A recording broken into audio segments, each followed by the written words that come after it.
Okay, let's just go. Okay. All right. I think we're good. We're live. We're good to go. Frank. What's up, everybody? What's up? Jesse with the glasses. Cool. Jesse with the mango face. Dude, Why don't we all wear glasses? Damn, Hassan told you not to be talking that shit. Dude, I gotta tell the truth. I put these on because I was self-conscious about my face, but this week filming with the sunglasses, I fucking like it, dude. I'm not gonna lie. I feel like Tim Dillon. I can say whatever I want and no one can see me afterwards. Tim does them all the time. Oh, by the way, hi everybody. I'm Danielle. Sorry. I was trying to get my stuff set up and I was like distracted. Oh, I thought your name was Daddy. Yeah. Yeah, that's what they call me. It's not it. Daddy Welz. Yes, Daddy. Where did that come from, Danielle? Welz. My mom used to call me like Danielle Wellies or Danielle Welsies. So I just went with Wells. That'll do. Nice. Yeah. Nice. That'll do. So dude, what do we got today? Who's leading this game, Nate? I mean, how we're going to talk. First thing we're going to talk. What do we want to talk about first? We want to talk about false flags first, or we want to talk about Erika Kirk? Dude, am I the one that's muted? What? No, you're good. I hear you. No, you're not muted. No, you're not muted. Or I can't hear anything. Oh, this happens sometimes. Get out and come back in. That's Nate. I can hear Did you. you figure out your computer stuff? Oh yeah, it's good now, dude. Stuff. I mean, You we go can with like hear a you Mac or perfect. what? Can you not hear us? Yeah. I can hear you. No. I can't hear you. I got a laptop. It was the Windows. It was Windows settings that were fucking me up on a brand new computer. Yeah. Anyway, we are going to talk about all of the potential false flags. Okay, I'm gonna go out that are kicking off. Yeah, and you said about Erika Kirk getting appointed to the fucking Air Force thing. And Oh also, my God. did you see Thomas Massey and Marjorie Taylor Greene attacking TPUSA for just shitting on Charlie's legacy? If only they knew that everything they're doing is Charlie fucking driving the ship. But yeah, so TPUSA has been trying to use their platform to support this war in Iran, and have been saying that Charlie would have supported this. And if you know anything about Charlie Kirk, that's fucking dumb, because that's definitely not what he believed. he went hard in the paint in June when we hit Iran, like hard in the paint. Yeah. Oh, So I take that back. He went hard in the paint. Then when we hit Iran, he never said he supported the strikes. He just kind of went, I support Trump. And it was very clear. He's gone hard on regime change though, always. Oh, dude, he has. I've shown like 10 different clips of him talking about how dumb it is to try to remove the Ayatollah. Like, what are you going to get out of it? All the normal stuff. Okay, she's back. So yeah, we can start. Let's start. It'll probably be quicker. It'll probably be a faster story to talk about what's going on with Erika Kirk, TPUSA, Air Force Academy. Then we can jump into the false flag stuff, because that's the number one story trending on the internet right now. Is all of the suspicious stuff going on with potentially Iranian drone strikes and synagogues being attacked. Nate, do you know? Why don't you tell us a little bit about the board, the Air Force board thing that she's getting appointed to? Because I don't really understand what it is. I have no idea. I didn't either. But I talked to Aaron Love, who's a Air Force Special Warfare PJ. Most of you guys probably already know who he is, but he kind of walked me through what that board seat actually is, because that was my first thing too. I saw that and I was like, why the fuck is Erika Kirk being appointed to an Air Force board seat? So the backstory on this is actually Charlie Kirk was given that board seat by Donald Trump initially, and got so much backlash from the veteran and military community because the dude never served in the fucking military. Why is he on a military board? That they pulled him off of it. And so now that he gets schwacked, and Erika Kirk, however, if Charlie Kirk wasn't qualified for the board seat, Donald Trump has now decided that Erika Kirk is qualified for the board seat. So that's the story. Well, what are her qualifications? qualifications? Nothing really, right? Like, they can appoint anybody they want to the board. You could have a bunch of random people on there, but like, I don't know what they're trying to do. Maybe that's what we talk about in this episode, is like, what is Trump and the military trying to accomplish with appointing her to an Air Force board? Like, I don't know if it's Air Force Academy. Let me look that back up. There is something there for sure, because like, I don't know what they do, but there's no reason to go back into a friction point for some stupid, meaningless appointment if you already got flagged. Like, there has to be something that they are actually trying to affect with the board vote there. And I mean, because there's that I could say that was almost certain because there's no reason to go back into the friction point for what, like for just some random appointment that doesn't mean shit. But what right? what kind of power does she actually hold? I haven't nothing. It's for her in that specific seat. From what Aaron told me, is it's basically just like a figurehead type spot. Like they're just going to put her in there, and then she'll probably vote on shit. Though that's what I was going to say. Because the board seats does that board vote on things, and what kind of things does that board vote on? That I don't know for sure. Let me, you guys kind of talk about it. Let me look back at what Aaron told me about it. I mean, what are her qualifications? As far as qualifications, I've been studying. Hold on. Here we go. So Aaron said it's a ceremonial board seat with no actual power or voting rights. No, so, who cares?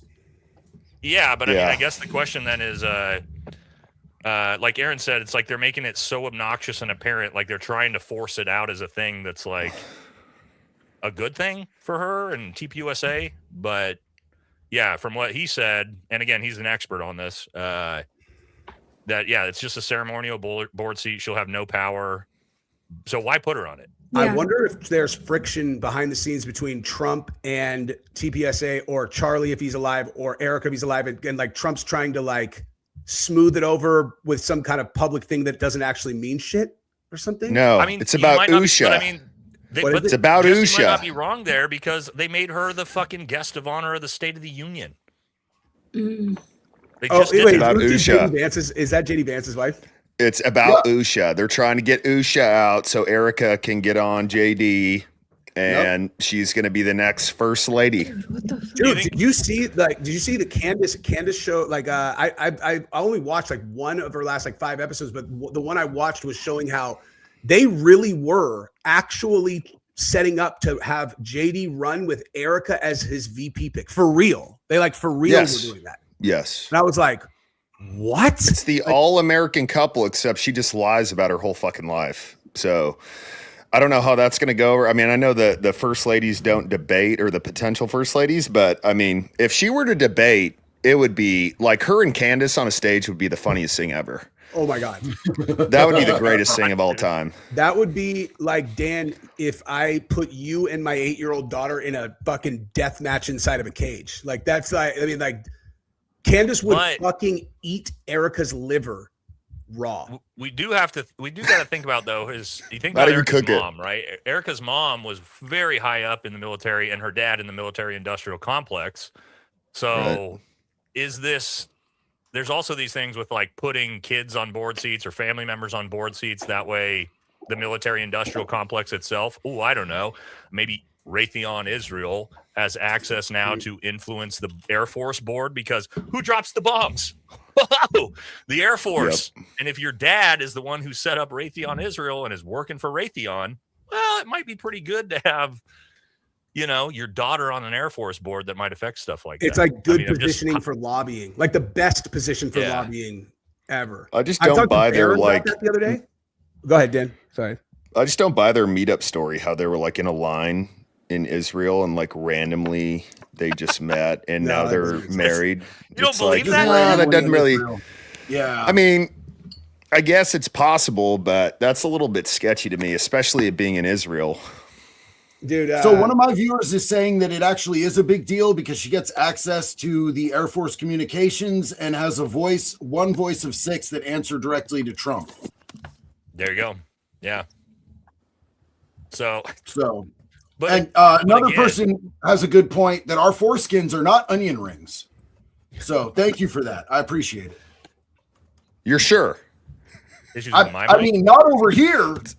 Calamari, maybe dude. In the desert. I think it's possible also that like Charlie's just like, I'm so fucking busy, dude. Someone find me a wife, man. Like give me some contenders. I don't have time to date and Hey, that's where I'm at right now. I know this handler. I know that's where I'm at right now. Honeypot for you, Dan.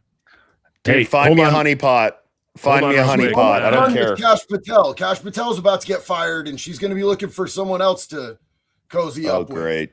That chick does not know. That chick would have no idea what to do on my place. I'm sorry. She'd have no idea. That is a fake ass country girl, dude. There's no way she knows any of that shit. Cash's girl? Yes. Hey, hold on real quick. Is my Have audio you- good? Yes, I can hear. I'm sorry about that. Everybody's good for me. I'm good All right. now. You guys hear me just fine? Mm-hmm. Danielle was on Safari, which is No, somebody in that chat fine? said my mic was fucked up. So that didn't. No, it never was for me. It was fine. okay. Cool. Jesse, how do you think she would have reacted if she was there with us on the gnarly day? The day. I Yeah, think, the dude, day. I think she. Oh, would've- wait. Hold on. I just realized she's on the Air Force Academy board. Yeah. So this actually is a little bit different, a little bit more influential, because what she's potentially accessing is all of the colleges. leaders? Okay. No, think about this. Colleges, because officers, the Air Force Academy, things like that. Well, I thought potentially she got gets to access now recommend the colleges, which what is TPUSA's big focus? Mm-hmm. Oh. Colleges. Did you hear Arkansas passed a law mandating TPUSA be in every single school in the state? What? Look that up, dude. No way. Swear. Well, my Well, mom it's Do was not they- like- it's Does not Nicki Minaj, influencing like- what we're learning has been a thing that they've been trying to do for a while. It's not like Robert Maxwell like really invested himself in campaigning to figure out how to manipulate what our kids learned. All right, here's the actual military story on Erika Kirk's appointment, if we want to look at it. So it says here, the Air Force Academy Board, or where was it? Yeah, serves as a former. No, this is a lot more serious than I thought. It serves as a formal oversight body created by Congress to examine how the Academy operates and how effectively it prepares future officers. Federal law directs the board to review Academy's morale, discipline, curriculum, instruction, physical equipment, fiscal affairs. Yeah, Erika. Oh, Kirk this is a money definitely- position. This is a shape curriculum and what we spend money on position. Yep. What? So it is. Oh, whoops. It is a lot more influential than I thought. Hey, Nate, check the link I just sent in the private chat. I'm looking at it right now. Oh, yeah. How do I get to private chat? I mean, dude, Dan, you can't if he can't not accept that from the sitting president. No, you know- I'm just saying. Nate was just talking about that. So My mom was just sending me, because my mom lives in Temecula. It's a super small town. I don't know if you know where that's at, but I guess all of the schools down there are all opening up like TPUSA chapters or whatever. And there's only like a handful of schools, and they're all opening up chapters apparently. But that's what I've been trying to tell people is like the corner of the internet that has been paying attention to the assassination, the impression that they have of what the effect of all of this has been is so backwards, because they're like, look, everyone hates Erika, they hate TPUSA. I'm like, yeah, but what is TPUSA doing on the main stage? If you go to fucking Kmart and ask 100 people about Charlie Kirk or the assassination, none of them are going to have any idea what any of us are talking about. yeah. And meanwhile, they've raised so much money, and they're getting in their reach has grown by like exponentially large. They got states mandating their positions in schools and shit. Like, Yeah. Well, most and think people about how don't want- bad it would be for public perception if like Candace Owens and we didn't exist. Could you imagine how much TPUSA would have basically taken over the entire fucking internet space with this? dude, if Candace would have been on the other side of the veil, get out of here. they would have fucking taken over the world. Like if Candace was Erika, bro. Yeah. Yeah. So, I mean, dude, again, coming from someone that was in the military, I don't get it. Like, I just figured it was, I don't know, like they're trying to build her up to be like Dan said. I don't think the first lady, I think they're going to try to run her as vice president, man. I think they are planning on it, and I think they're going to pull. I think she's going to pull so bad that they won't actually do it. Would be You my think guess.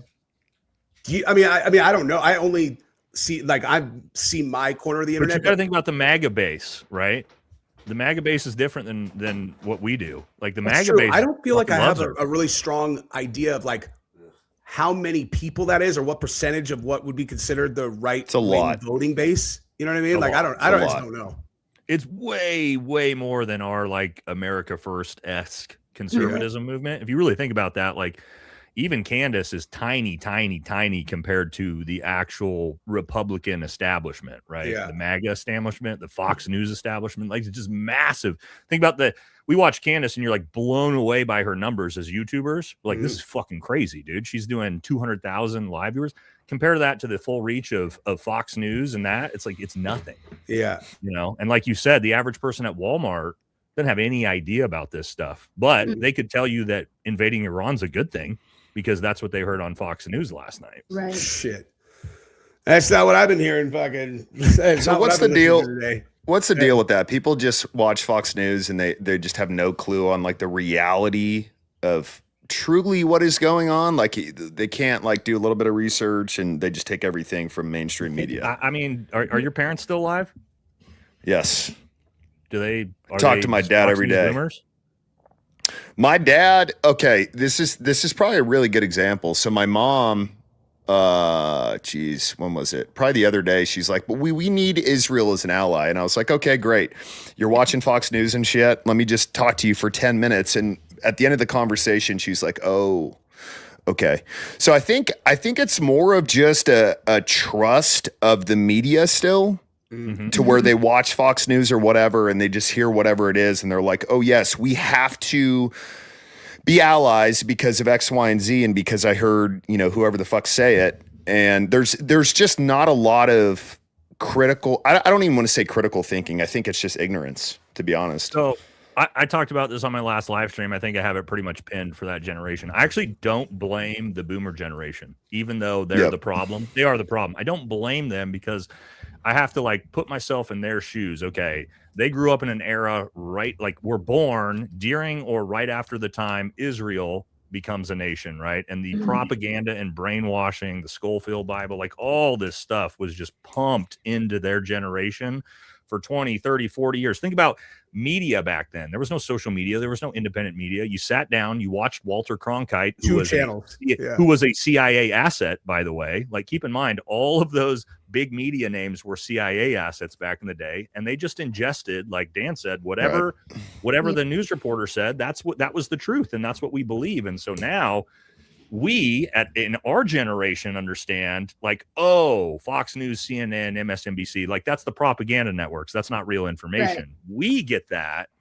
And so we get our information from independent media sources, whereas that generation is just like, no, the media is honest. And this is where I learn things. And it's both sides. It's the blue MAGA boomers on CNN and MSNBC and the red MAGA boomers on Fox News. And they just ingest whatever they're told and they believe it, but you can't really blame them for it because they didn't grow up with it. Right. It's like, how are you going to read? Like, you got to like, it's almost like, what does China do with the re-education programs? You'd have to like re-educate 70-year-olds. And like, that's not going to happen. They can't learn how to use fucking email, much less, Also think about one last thing before I turn it over to you guys.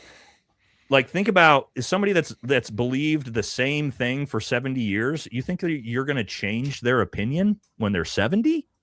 Like, no, dude, that's not how human beings are. Yeah. And they actually, I think you can. Like what we watch. I think you can.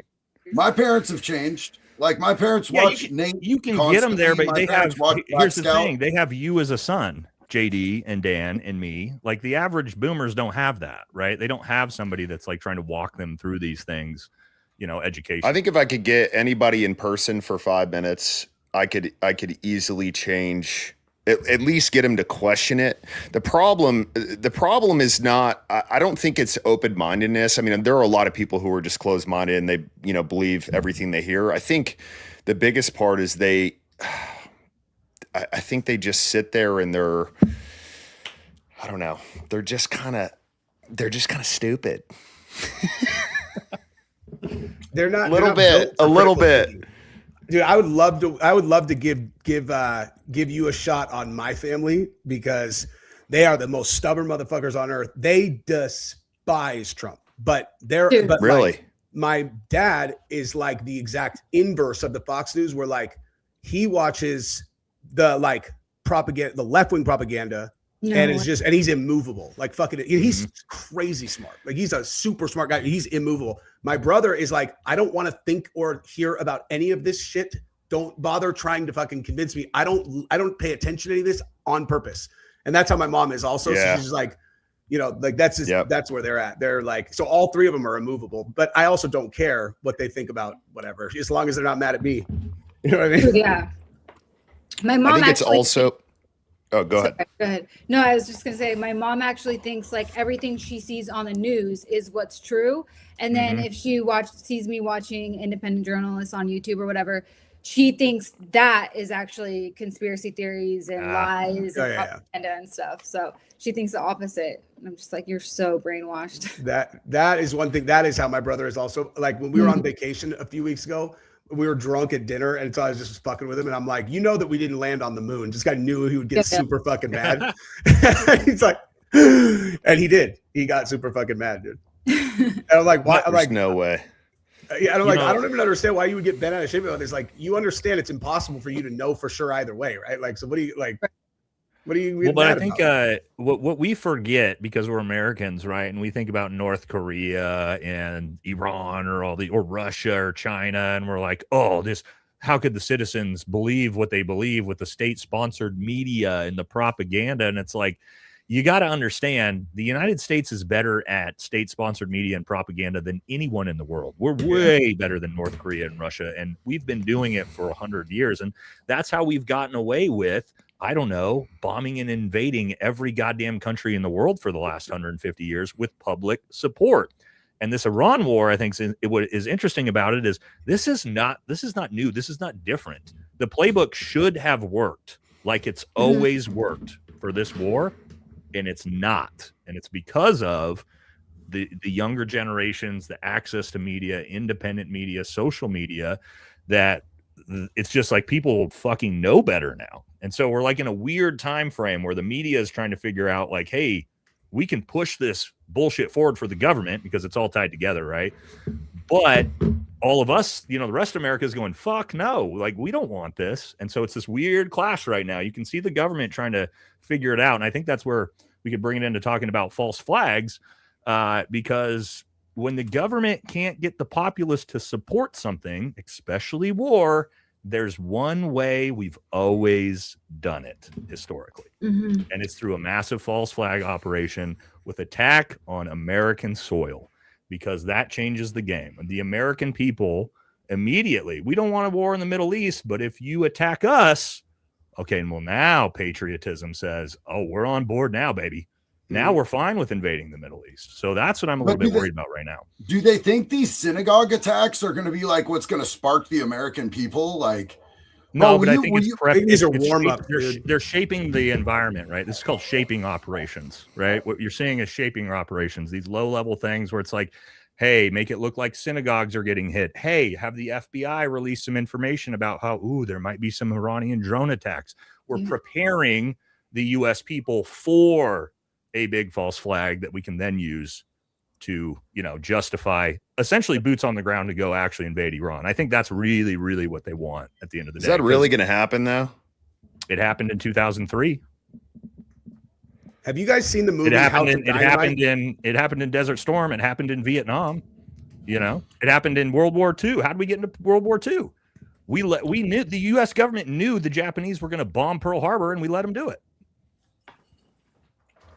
That's not my opinion. That's historical fact. That's bad. That turned out pretty bad for Japan. It was great to get America into the war. No shit. Yeah. Dude, do you guys think that so I asked a second ago is if any of you guys seen the movie House of Dynamite on Netflix about the nuclear attack? Have you guys seen that? Yeah, you told me about it, but I haven't seen it.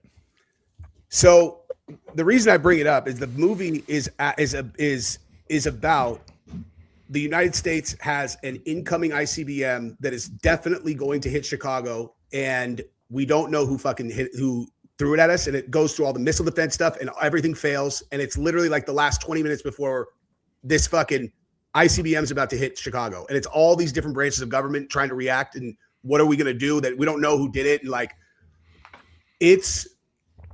I read reviews, from people who had watched it, and tons of people were like, what a fucking letdown, derp. And then you get someone in the middle who has a brain, and they're like, that's the scariest fucking movie I've ever seen. I couldn't stop thinking about this movie for fucking 3 weeks after like the way it ended. I was like, it's like you think about that situation where if we got hit with a nuclear attack, single city, and we don't know who did it, it is like, how possible is that though? Like what technology do we have that none of us have no idea about? Let's to ask where our they can just classified stop. access guy. Betray your classification, Nate. Tell us things. Well, I'm just saying, like, people are saying, oh, what if Iran tries to like send a nuke over, or North Korea or wherever? Like, is it a realistic thing that it's really getting here? Well, let me ask you guys this, and we talked about it in private chat. How does Iran send a nuke here? They can't. How do they send it to Israel? They can't. I'm talking about another country. Like, let's just say Russia got involved and decided to like nuke us. Let's say, like, is it realistic? We have the technology. We know Pretending to be exactly Iran. where any nuke on the entire planet gets launched from and when it launches now. So that movie. But can we mitigate it anymore? Can we mitigate it? Where that movie could be realistic is if you use a uranium nuke that you put on a shipping container, a dirty bomb, right? And then you bring it in on the coast of California and you offload it and then you detonate it in one of the ports. Like that's possible. Oh no, like this movie's realistic. It's one of those it's launched from an area in the sea, because there are ICBMs that you can launch from a ship or whatever. Yeah, but we know all those things. Any plutonium based ICBM, we're going to know exactly where that comes from and who did it. My point is, the only way this is realistic in 2026 is if you have a dirty bomb type. Oh yeah. Someone dirty bomb goes off in a port, and where's like the big port in LA or San Diego? What's the big Port one? of Los Angeles. LAX. Port of LAX, right? A dirty bomb in a shipping container, a uranium dirty bomb in a shipping container goes off and destroys the port and kills 500,000 people. Like, that's realistic. That could happen, but there's no ICBM way plutonium nuke that's getting launched from fucking Russia that we don't know is coming. So there's no way to track. There's no way to track a bomb. Let's say they put one in a shipping container. There's no way for us to see like if there's any like heat signature on it or whatever they use to track it. No, I don't know. Maybe if we were looking for it, but if you're not looking for it, then Yeah. Shit.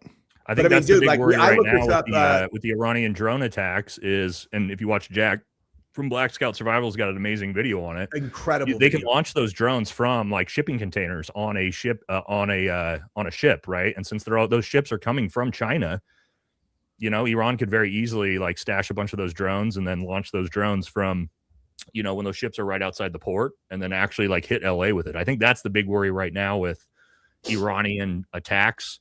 That's the only way they could possibly hit us is through that, or through some type of Hezbollah, Hamas, whatever. Supposedly there's, I don't know, what'd Jack say? Like 18,000 Hezbollah fighters in America, the government's trying to say. But Kash Patel and ICE isn't doing anything about that.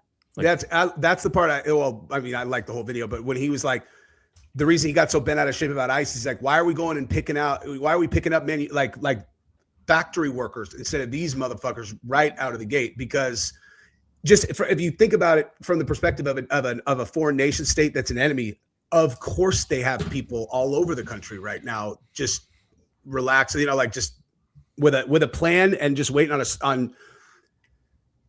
If Iran does that, though, they know there's no going back from that. So what we're looking at right here, these are the Jesse, crazies. Wait, I don't want to interrupt you. What you just said is the most important thing for false flags. Say what you just said again. Yeah. If Iran does that, they know there's no going back for the United States, right? Yeah. And that's what makes the situation so scary. Yeah. Is our own government and our greatest ally also know that. Yeah. Why can't we just stay the fuck out of it? How about that? Yeah. Well, because why don't we just move out? Why don't we just move out and tell Israel to just do it themselves? Do you want my honest opinion? The smartest thing we could do? I do want your What's honest that? opinion. I said, do you want my honest opinion about why we can't? No, I want you to BS me. Oh, well, I'll give you my honest. No, I'll give you my honest opinion. Is because they have. Think about this. We talk about the Big E files, right? Well, who actually has all the files? The people he was working for. You would bizarre. think them for sure. And so the reason why we can't get out of it is because, you know, there's obviously videotapes of the president fucking kids, right? Let's just be honest with ourselves. I know it's I don't know why we're not just being honest. No other story, nothing else makes sense for him to be engaging in the most unpopular war in U.S. history by polling right before the midterms. Explain that to me. That decision and the timing to make that decision. Right before the primaries? Right before the midterms? The only other option is he's so easily manipulated that someone convinced him that this was going to be a good thing for the midterms to do right now. Go decapitate the fucking regime and then blah, blah, blah, blah, you know, which is idiotic. So, yeah, maybe he got like totally bamboozled by dick sucker Lindsey Graham. I find that fucking hard. Oh, yeah. You know what I'm saying? Like Lindsey Graham just came in, like, they're gonna attack us and everybody's gonna back us if we go in and fucking Israel, like type shit. I don't think that happened. I don't think that's the most likely scenario in the situation. Dude, Lindsey Graham should just move to Israel. I would believe Trump and Lindsey Graham fuck though. Dude, I want to see what they have on Lindsey Graham. Oh, I bet what they got on Lindsey is dirty. Oh, you know it's bad. Yes. Has to be, right? Yeah. It's got to be worse than his Grindr profile. We all know that. He's got the look of somebody who is dressed up like a child, intentionally acting like the child because that's what he's into, is being the diaper play and shit, bro. Actually have a Grindr profile, or is that just a rumor? No, that was Mike Johnson. Oh, okay. Mike Johnson got somebody caught. did. I'm like, Mike Johnson got caught. This bunk ass vape is broken. Dude. I'm sure Lindsey does, but he's probably a little bit more incognito about it. It's a different photo and name. Yeah, Mike Johnson was using his actual like pictures to send to dudes. So I heard Lindsey Graham is catfishing people with Dan's pictures on Grindr. Oh, bro, he must be pulling some fucking serious ass then, dude. Yeah, someone told me that, and we're handling it. Good. Get your people on that shit. Jesse, put that golf picture back up for me to share for the audience, because this is what Lindsey Graham's using as his Grindr profile picture. This would literally be the most successful Grindr profile picture in human history, dude. For Grindr? Fucking. Dude, you pull so much pipe. Like, dude, listen, this is a hey, Danielle, how much ass is he pulling on Tinder with this picture? Is that a real picture? Like, yes, no, it's AI. That's what it looks like. It seems like it's too good, dude. No, it's a good picture. Dude, but like on Grindr though, like all those little twinks, they all want the straight guy to fucking turn them out. They're all, oh my god, they couldn't take it, dude. Yeah. It's not going to happen for anybody watching.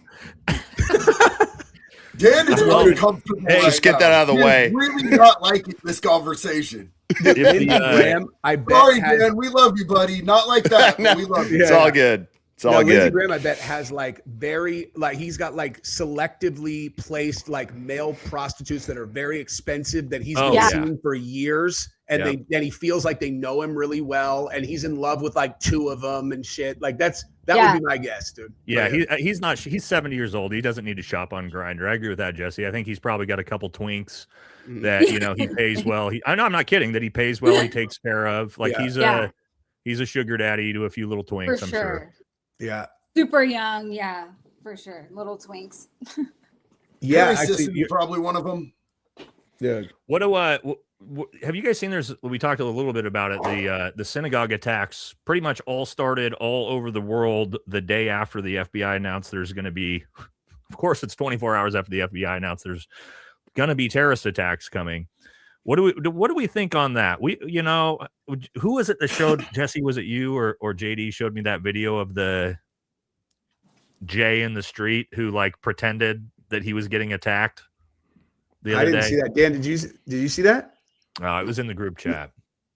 But what do you guys think? What do you guys think about that? Do you think that let's talk a little bit about that, because I think it's interesting times right now, because yes, the Islamic world and the Shia Islamic world is fucking furious with the United States. That's not a joke. Like the threat of actual terrorist attacks is real, because we killed the Shia Islamic Pope essentially, and we bombed a school. It's been confirmed today that we killed 175 little Iranian girls. Like the Islamic world's fucking mad. And so these are real potential for terrorist attacks then you also have the real potential for false flags. Where do you guys think we're at right now with all of those? Because we remember Bondi Beach, right? When that one happened, and then 24 hours later, we never heard another word when it turned out that they caught the crisis actor, and the guy who saved everybody was a Syrian Muslim, and we went, oh, never mind. We're not going to talk about that story anymore. Wait, they confirmed that dude was a crisis actor for sure?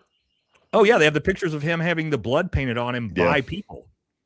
They say it's AI, but I don't think it is. And it's the same guy was where he was on October 7th. He was like at three other ones. And again, that's why you never heard about Bondi Beach ever again after the first 24 hours of that reporting. So do you guys think the ones we're seeing right now are realistic? Or do you guys think that we're actually seeing real terrorist attacks? And it's hard to tell, but I was just saying, if they are real, these are like the first wave of like dumbbell single person crazies, not like the really serious shit that we might see soon. Mm-hmm. Like state actor. Yeah. I don't think we'll ever know, because if Mossad is involved, they're gonna make it look however they want to make it look. Yeah. And we can speculate and say, oh, this, that, and this and that, but there's going to be no way to prove it. So that's such a good point too, because when I don't think about what Nate was saying, and then Dan, what you said, it's like, so we have an incredibly fertile ground for a very real attack, and then you have a state actor that would benefit immensely from us being attacked, that is known for false flag attacks. Like, if and when it happened, how the fuck would you possibly know?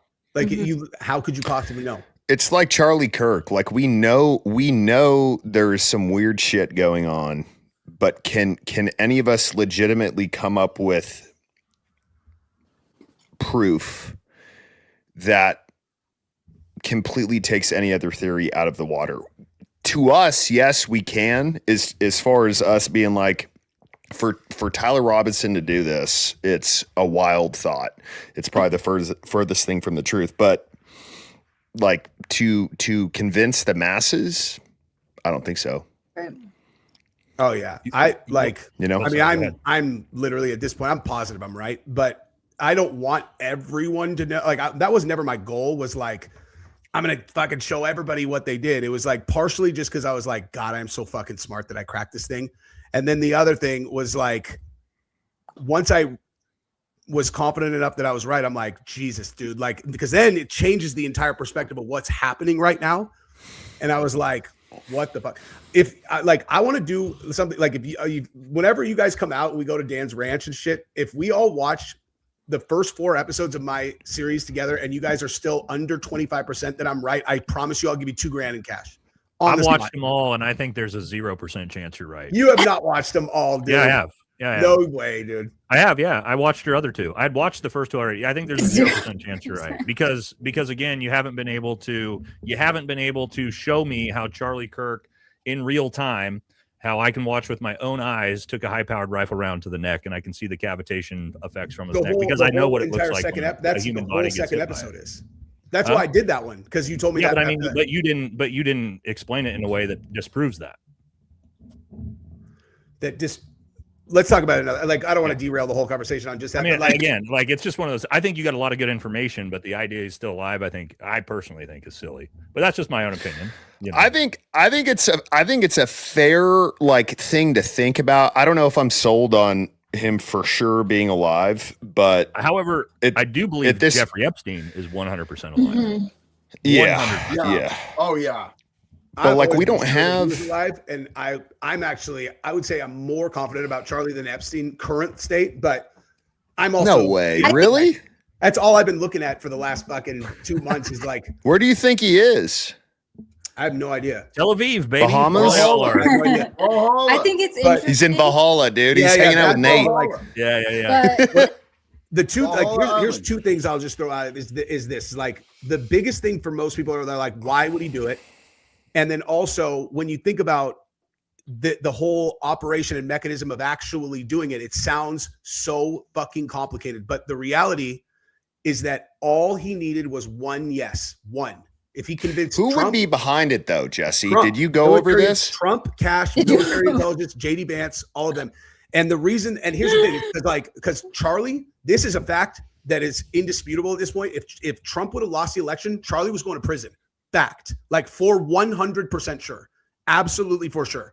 And what was he going to prison like, for? because he was the new Paul Manafort. He was the secondary target. Talking shit about Israel, JD. In the yeah, I'm going. But like that's in the Jack Smith special now. investigation, he was Charlie was the number 2 target. Like exactly how they got Manafort in the Mueller one. Jack Smith was the new Robert Mueller, and Charlie was the target. Charlie's looking down the barrel. Manafort didn't even really do anything that was that obvious. And I've seen all the investigations people have done in TPUSA's financials. Charlie, there was illegality all over the place. Like he knew, he smoked. Like he was fucking smoked. He was going to prison. So for like a year, he's probably looking down the barrel at fucking 10 plus years in prison, shitting his fucking pants every single day, every single night. Because if Trump didn't win, that is what was going to happen. That's for sure. Like that. And then who is Tyler Robinson then? What? He's just an actor? Who? Tyler Robinson. I can't square that. I mean, I don't know. I don't have all the answers, but I would say either Tyler Robinson is someone who would be in on it on the other side, or he's he's someone that they popped with the most reprehensible, like kiddie corn type shit that they blackmailed to get onto the fucking roof, and then now they're he was looking at shit that was so fucked up that they don't feel guilty burying him in prison. But why wouldn't he talk Those then? are total hypothesis. I have no idea. Right, but why at that point? Why wouldn't he talk then? If he has nothing to lose and he's just going to get killed, why wouldn't he talk? What do you mean? Like why? If he's got like all this stuff hanging over his head and they blackmailed him and a bunch of stuff, he knows he's going to get killed, right? So, I mean, in prison, you mean? Well, I mean, I think he's going to get the death penalty, right? If he's convicted. Honestly, but Tyler Robinson. Here's another thing. I Okay. love the crazy theories, right? Here's another thing. None of the crazy theories ever think about. When you're talking about something like Charlie's still alive. Let's say that who all's involved. Okay, now let's talk about who's involved. All of TPUSA is involved. All of the security is involved. The police are involved. The medical examiners are involved. The FBI is involved. The doctors are involved, the surgeons are involved, the coroners are involved. Right. All of these people are involved, and they all keep it secret, and nobody gives it up.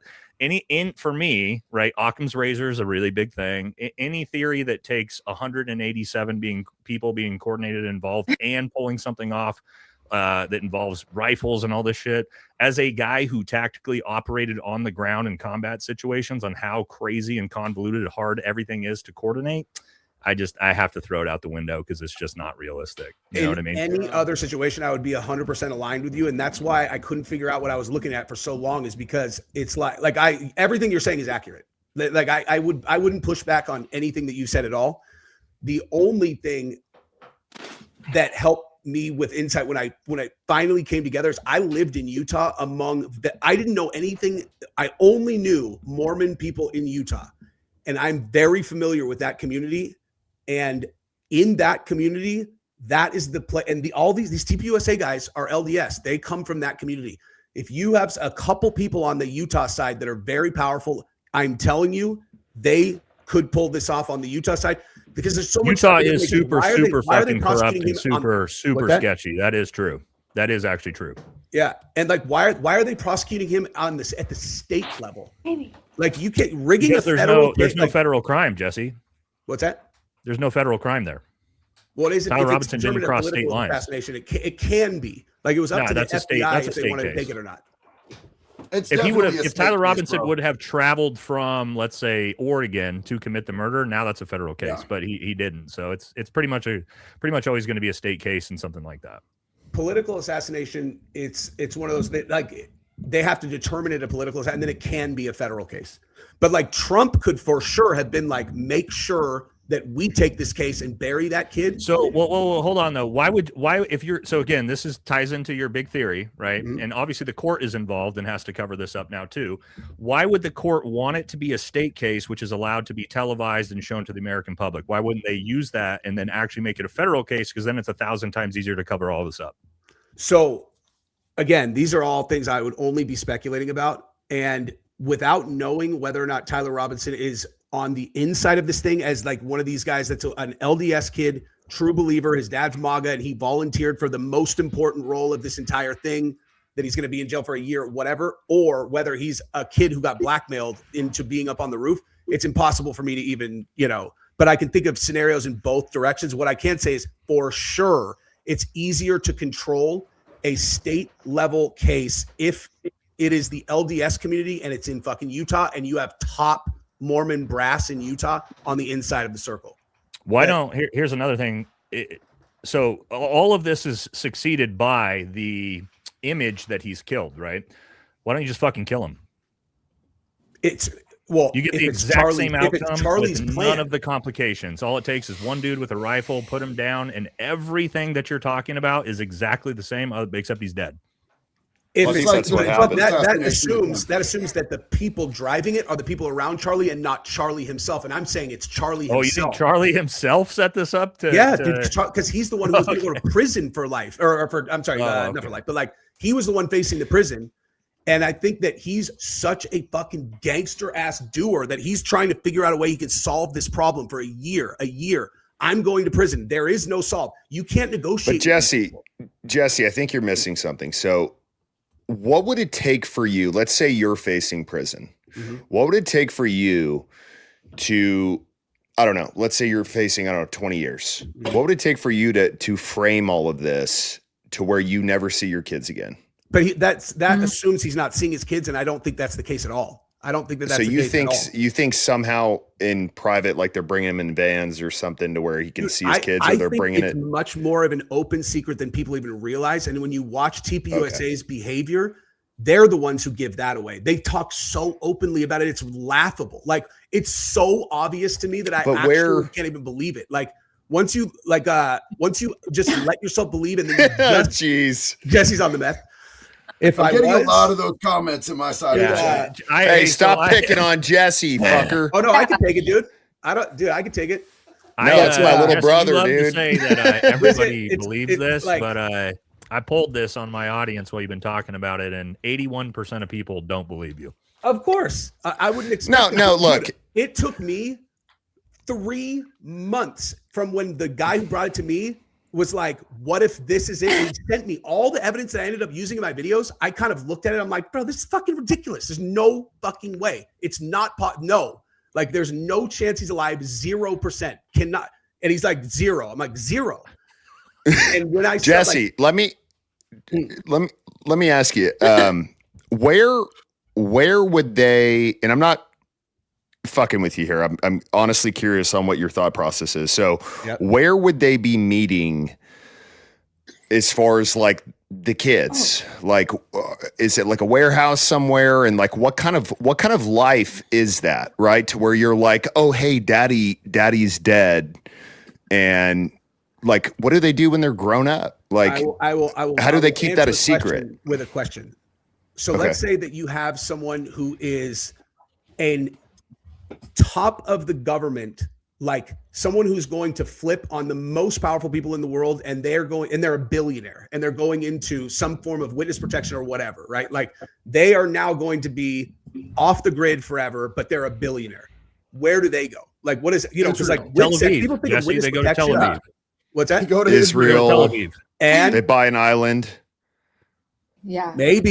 Maybe that. I don't know. But dude, but what I'm saying is, Charlie, being a father, I would, just me personally, I would do the time just to be able to see my kids in visitation. Specifically to ensure he is with his kids growing up. I think they're with him. Like, I think his kids are with him. I think the fear of not seeing his kids while he's that's true. Dude, she's running TPUSA. Nobody's with her except for JD Vance. Dude, yeah. The kids are definitely not chilling with mommy. That is true to Jesse's proxy narrative. Everything that she is doing, Charlie's running her, dude. Like, I'm telling you, dude. I got Erika running Charlie way more than she interviewed Nicki Minaj. That's true, dude. That's it. Hey, You can't say Charlie Kirk is a 17 chess fucking player and then also say he's running Erika Kirk's bullshit as the worst theatrical performer we've ever seen. No. That doesn't make any sense, dude. But part of the huge part of my entire theory is that like how he envisioned this going is not how it's going at all. This is blown up in their faces completely. Like I think that Charlie thought that he was going to be able to do this one big thing. He'd take himself off the map. That way he's never facing prison ever again. He can't get charged in the future. The thing there where he said, oh, we're going to do this Doge style audit that everybody was looking at and they're all, that's why they killed Charlie. The real reason he did that is because he says we're doing a Doge style audit. He gets taken off the map and all the previous financial crimes that have happened at TPUSA, if they try to bring those cases later, all of the TPUSA people just go, dude, that was during the Charlie era. They put all the crimes on Charlie and none of them are open to any kind of prosecution from that moment forward. Charlie goes, he protects his people. He puts Erika in as his proxy. So he's still actually running everything from behind the scenes. He can't get prosecuted because he doesn't exist anymore. And this is all being done to avoid prison. And he thought that if he did it like this, they pinned it on leftists, then what that would do is solidify the strength that they had in the government. They would win the next phase of election with JD Vance. Erika would be his running mate. And then they would end up being president, whatever, that this was all going to go so smooth. And the thing that he didn't realize is that if Erika can't pull off the grieving widow, what's going to happen is people are going to get suspicious and they're going to figure out that all of these people around you that are helping you do this, they're going to think that they fucking murdered you. And then what happens then, dude? What happens when all your best friends are getting exposed as having been involved in this thing? And you can't come out and be all, oh, I'm not really dead, dude. Like, that's what, like, it's like, what's more likely? Okay, if you take for granted that all of these people were involved in what happened that day, his three best friends, his chief of staff, his security, Erika, whatever. If that's taken for granted because they are, and I could prove that, what's more likely, that they were helping? This is a mind fuck. Or that they all collaborated for the most complicated fucking murder in the history of the world of their best friend and family member? Do you know what I mean? I like your passion, bro. You're definitely passionate. I like it too. It's not even passion. I don't agree with you, but you're definitely passionate. I was going to say that. That's my favorite thing about this is just, but and I think you answered this actually the other day. I just don't understand, like, if Trump is involved, I don't understand what would stop him from getting somebody to just kill Charlie. Completely misunderstands the entire premise of the entire thing. That question doesn't, it just means you don't understand what I'm talking about. Charlie would have put None this of us in do, motion Jesse. himself to take himself out. Like there's no driving force for this thing. And then Charlie gets brought in. Charlie's the one driving this thing. Like, Charlie is the driving force, and he only needed one yes to put this into motion, and it's Trump. If Charlie sells Trump, then Trump gives him military intelligence, operatives, and then they take the Mormons that are TPUSA people, and they can put this thing together. All they have to do is do one fucking movie scene that they do in Hollywood all the time, do it live, convince the world he's gone, and then boom, it's a done deal. Like, it's Charlie driving it. There would never be anyone to kill Charlie because it's Charlie's plan to protect himself. Dan, go. I have a question. Thanks, Jesse.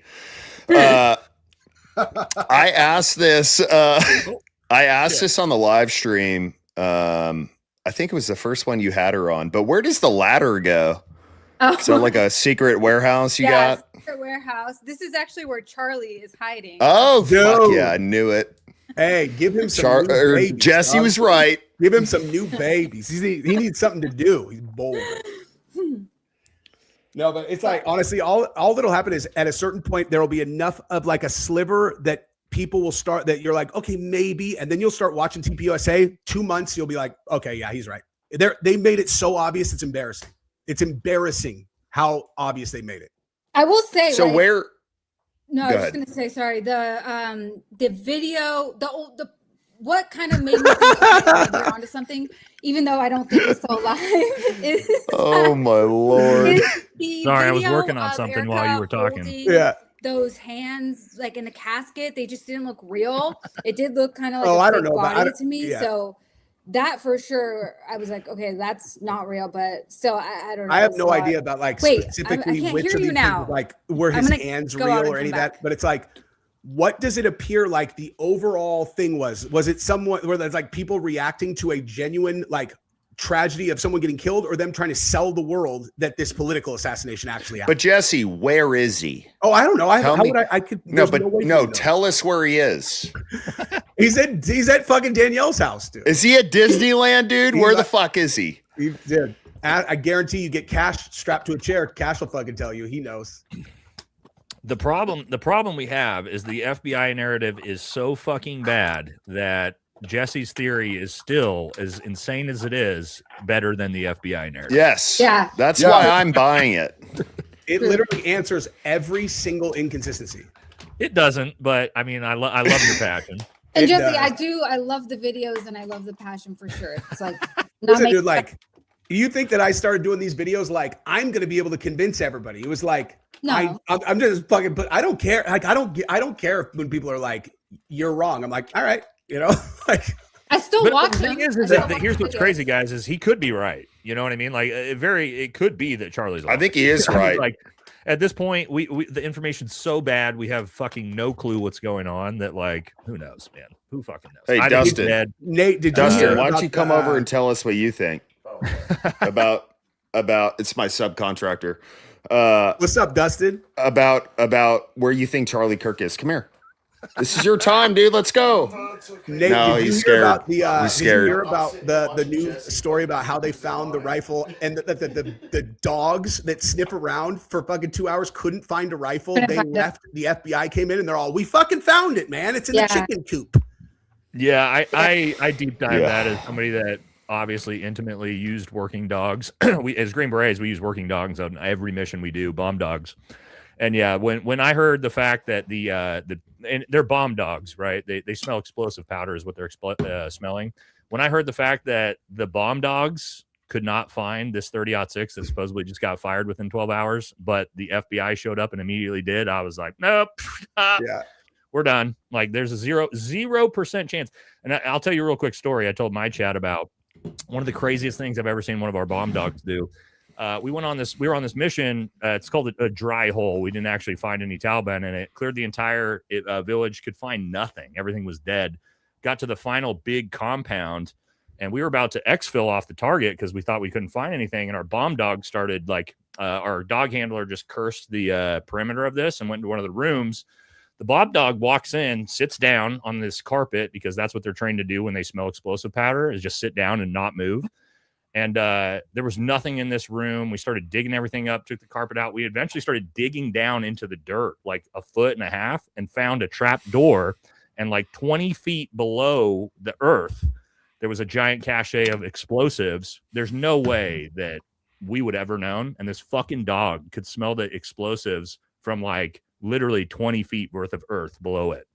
So the idea, That's wild. Do y'all idea that use these bomb dogs couldn't smell a 30-06 that's just sitting in a chicken coop 50 feet away from them? Like, nah, dog. Nah. So y'all used what? German Shepherds or Belgian Malinois? Belgian Malinois, typically. Yep. Dude, how were they getting down? Like, did you guys actually go down into the It was a trap door that had stairs into a big basement about 20 feet into the ground where they had it all stored. No way we would have ever found it had that dog not just fucking sniffed it out. And you guys got Oh, the guys so- who own the house that hold on. were doing that. Well, we blew it up. We go down there and lace it with C4 and then fucking, blow it up and get Hold rid on. of it. But Somebody in my chat just said that we're the reason that MAGA is being gutted. Us right here. Are you Yeah, I fucking mean- high? Like, are you are you dead serious? We're the reason. It couldn't be any of the fact that like, dude is completely and totally on Israel's fucking deal. Yeah. Like all the way down to the fucking bottom, like cupping the balls just throat deep. Like it couldn't be wait, that we're he's the completely- wait. We here on this channel are the yes. reason why MAGA is getting destroyed. Mhm. That is the biggest compliment I've had. Is that a in a month. pacifier? Okay. Me, I me never and said, Dan are over here I going, never was part of. fuck yeah. Yeah, I was never dude. part of. I'm not part of fucking groups that you can put Get a 'em. label on, dude. Like, Oh boy, High praise, dude. boys. High praise. Okay, but That's crazy. let me ask Fuck. to that Now the person. Let me ask. YouTubers, it's YouTubers' fault, not the president sucking Benjamin Netanyahu dry. Okay. To that person Go. who asked that, if your following is so legit, how could a couple of people just offering opinions ruin it? Mhm. Like Right. if you were that passionate about something, like if somebody sat here and was like, Jesus Christ sucks, and you shouldn't be following him, I'd be like, you're a fucking retard, get out of here. And I wouldn't give a shit. So that's literally the same thing. Like, we're sitting here offering opinions and maybe bringing some inconsistencies to light. And now it's turning into, we're disbanding an entire group of people. Like, one, you're giving us too much power. And two, your following is probably not real. I can't even convince my pretty good simple. friends past 0% that my theory might be right. You think I'm breaking up Trump's fucking political base? It's fucking crazy, dude. The USA, you're zero, destroying all of America. It's too fragile to be questioned about the USA. Holy shit! I mean, well, to be honest, that's actually my goal. That's what I'm trying to do. So I'm glad it's being recognized. Thank you to the viewer. Yeah. By the way. So. Yeah, I'm trying to get rid of all the beta ass fucking fake conservative turds in the MAGA space, like Ben Shapiro and Benny Johnson and all these dorks that have LARPed as masculine conservatives, nationalists in this for this entire time, which they're absolutely fucking not. So yeah, I don't have any problem with us showing that. Yeah, that's not what actual conservatism should look like. I think that's a great thing. Smooth brain, low IQ, no testosterone, sucking and fucking each other backstage at these events, like straight up just bushwhacked out motherfuckers, bro. Like, pretending. Why are we putting people into positions of authority in this country, whether it be in the media or our political spaces, that we, like, my daughter could beat the fuck out of these people, bro. Yeah. Like, I just don't. What does LARPing mean, you guys? What's the Live term action live action role playing? So you Live like action the, role Hey, playing, hey, dog. Jesse's LARPing as a man. so, like Jesse's LARPing the as a man, dude. You gotta show Dude, your dick on Jesse screen, could Jesse. kill all of us. yeah, that's true. He could kill all of us easily, Jesse actually dude. could fold Come everybody on on. the panel. Oh That's my All right, God. Danielle, IMUFs. Jesse's gonna show his wang on stream because No, of that one no. comment. He's gotta prove him Hey, wrong. Westwood. I'm not trans. Westwood, dog. I didn't know what LARPing meant, dude. I'm us. I'm us, dude. Yeah, live action role play, dude. Like the Renaissance fairs. No, man, this is all really simple. If you're a part of any group and there are inconsistencies and you're not questioning it, you're in a cult. That's it. For sure. You're in a Oh, cult. yeah. You're a pussy. For sure. I'm gonna mean- question any group I'm a part of, and I'm gonna police it harder than one Yeah. that I'm not a part of. I want to Yeah, hold the those people do. that are around me that I would support or consider to be on my team to a way higher standard. I'm not going to Yep. hold That's an fucking excellent liberal point, dude. retard furries to the same standard that I'm Yep. going to hold the people in my own squad. And Right. Yeah. to the person who asked, who said, nice arsenal in the back, Dan, did you serve? He did. He's got 14 Purple Hearts and a Medal of Honor. Oh, He's Force a Valor. fucking war hero. Force Valor. You will address him as a war hero, Force. damn it. Force Valor. Thank you, Oh, sir. no. We appreciate your Oh, service. boy. Yes. Dude, I do. Force Valor might be the funniest thing ever, dude. My phone just broke. What is into that? 10 What did you I say? don't understand it. Valor? JD, explain Instead of Force stolen- Valor because they just did No. it to you. What is Yeah, that? this is happening to me currently. It's happening to my friend Brandon Herrera as well. Instead of stolen valor, it's where your friends force valor on you. They Well, say hold that on, you're a war JD. hero, that you Your served. military friends, so guys like yes, me my military friends. and your Yes. military guys force Valor on their buddies that didn't serve. It's their way of Oh, I'm punching starting to you get out, guys. comments. Oh, I'm that's starting to yeah. get So- comments about that. Somebody Well, so commented. Dan, here's what I'll do for you. I'll give you a Forced Valor post here on you here pretty soon, and then you'll understand what Forced Valor is. So out of nowhere, you'll have like thousands of people commenting, thanking you for your service and being so humble. I can't believe that you've never told us about your military career and all your awards. Okay. And it's because your military buddies thought it was funny to put out on their channels that like Dan actually, dude, he doesn't want anybody to know, but he was in the Marine Corps for like 6 years, multiple Valor Awards, Purple Hearts. He never fucking talks about it because he's a super humble guy. Oh And no! you do that shit without your buddies knowing, and then all of a sudden they're just getting like thanked for their service and like, dude, it's. I'll do that to you, Unsubscribe. dude. That's funny. I'll do that to you Unsubscribe about the podcast is rodeo. doing it to me. I'll do that for everybody here about the rodeo industry. I'll be like, yeah, Nate was a bulldogger with me for like 6 years and broke his face one time, and he just doesn't talk about it. Yeah, exactly. didn't That's talk about exactly it. what you do. Yeah. They just did it. Treat. JD, do you have Thank that you. picture? I love you, Treats. I appreciate you, Treats. Do you have that you want to picture see my that, medal they from made of war? you? Here. The what? The picture that the unsub guys made of you, the Marine Corps. Oh my picture. God, bro! In I dress don't want blues. to. I don't want to play that game, bro. I don't fucking. Dude, you gotta I put don't it up. fucking You like gotta show it. It's hilarious. Dude, that he's got somebody- no beard. Nate, somebody commented AI on our does me post. so dirty. They were like, "Oh yeah, one guy served and one guy acts like he serves," and it's like, dude, have I ever literally said anything about serving or I have guns? Because you have a firearm. Because you have guns. Like I've got guns. Like, you have any idea how many coyotes I have out here? Like, come on, dude. Wait, somebody just Are the dropped- guns for the I just coyotes, LARP as a Dan? man. I'm just LARPing as a man with firearms, dude. No, they're not. They're to cover up my insecurities, JD. Damn, that's an amazing It's bit. like having a big jacked up Round truck. starts, dude. Hey, trans Tim Kennedy's the Jesse 51 grenades. Oh my lord. Oh, dude. No, Yeah, the 50 so- cal, the 50 cal I bought up here, Jesse shot that, and dude, that thing sucks to shoot. It sucks. It's accurate though. Like It's very accurate. Yeah. It's just the muzzle brake is straight back into your face, Yeah. and you just have a concussion every time you shoot it, pretty much. Mhm. What So were you that's guys fun. shooting? We shot quite a few things. We haven't started a fire out there yet, which is great. summertime. It's gonna come out someday, dude. It's What? not today. No, we I don't know. It's been fun. The shooting channel is a blast. Super fun. So Could we pack a pedophile full of tannerite and then shoot him? And would he explode if you like packed his Not a real asshole one. real heavy with tannerite? Would he blow up? no, because people would get really upset because they think that's a person. Yeah, not a real one. No, pedophiles aren't people, dog. No, I'm saying, but people would think that's a person, and we would get banned from everything. Oh, yeah. Oh, sure. yeah, I don't want to get banned. Yeah. You know? But we just do it for fun. It doesn't have to be content, bro. Some shit's better just for the boys. Who And- figured- Right, who in figured private. out that you can do the fucking tactical or the what do you call ballistic dummies, and they're like, this is fine because it doesn't have skin. Yeah, we did blow up the Epstein quarter zip. That was fun. That was a good video. It didn't That was- stop. that was it a didn't lot. stop the round. Dude, I don't, No, it even, didn't I stop don't it. remember what we were shooting, but that fucking tannerite thing that you rigged up for me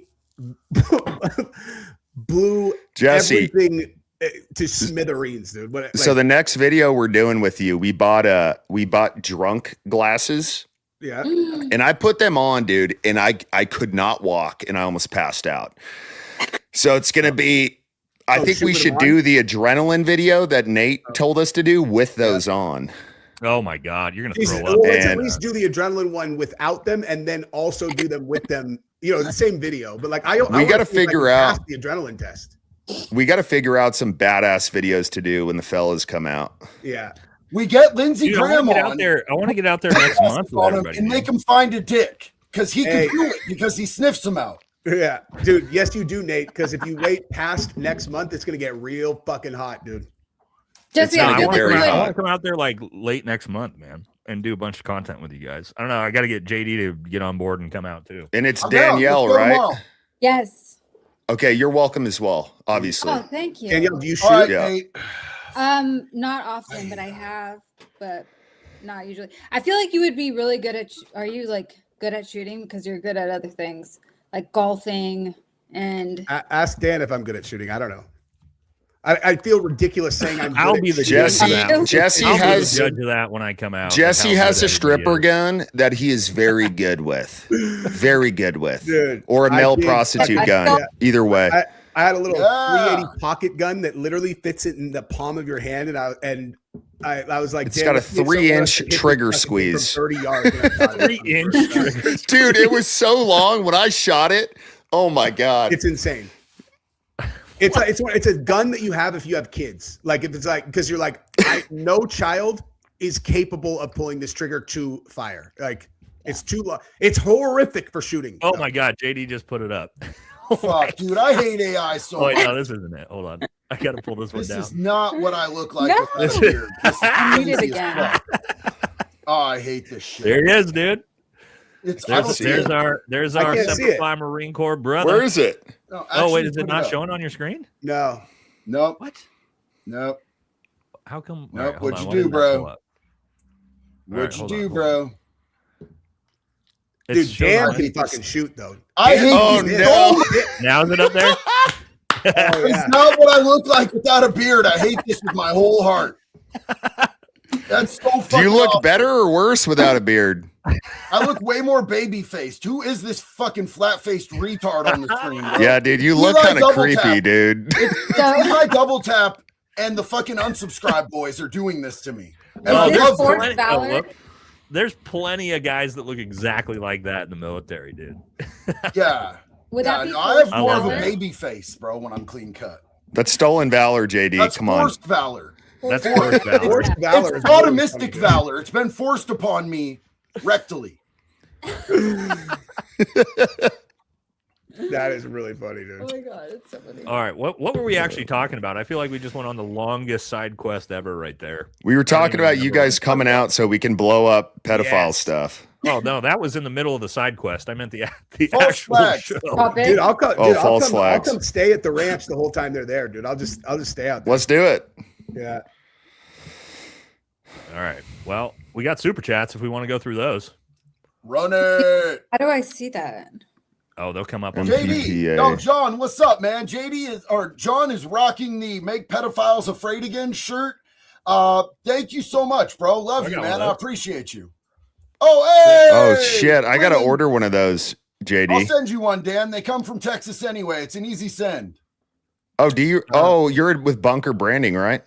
Yes, sir. All day, every day. Oh yeah. We're Oh, working on yeah, our we should White talk Boy about of the this Year one. shirt right now. Oh, we should talk about this one. This one broke 2 days ago. That dude's a psyop. Little old Jake Jake Lang? Lang, dude. He's Oh, a yeah. Mossad IOP. Here, talk about. He's I'll a be back shitty in psyop. like 60 seconds. I'll be right back. Jake Let's talk Lang, about Jake What's Lang. up, dude? I gotta Close hit your it ass, in like Jake 10 Lang. minutes. who is pretending to be a white supremacist, Yeah, I'll be pretending right to back. be a Christian, pretending to be an American, is really Israel. He's a wall kisser, bro. He went over there, he kissed the wall, he does the whole thing. Then he comes over here and he tries to make us hate Muslims for whatever that's worth, and runs these weird ass psyops. And now he was out the other day, like in New York City, humping a goat in a van to piss Muslims off. And then was outside of Mondami's house and had a nail bomb threw at him that didn't go off, right? Some dude was like out there with a bullhorn yelling, everybody's welcome in America. And all of a sudden this dude runs up, puts a hand on his shoulder and throws a nail bomb yelling Allah Akbar. Classic television. But then Jake Lang, what's Oh, up? Jake Lang. This is Jake Lang, right? Yeah. Then Okay. Jake Lang gets exposed the next day for literally texting a minor and telling her he can't do anything with her now. He has to wait till she turns 16. Oh, I saw Dude, that text thread was hilarious. Like his explanation was so fucking stupid and so did Wait, not what was it? even- What was it? He Well, blamed first it of all, on the the first thing he Groypers. said is he's talking to Andrew. I'm sorry, No, Alex. Alex Rossen. Alex Rosen. Yeah, and he's Mhm. like, Did he address it? yeah, dude.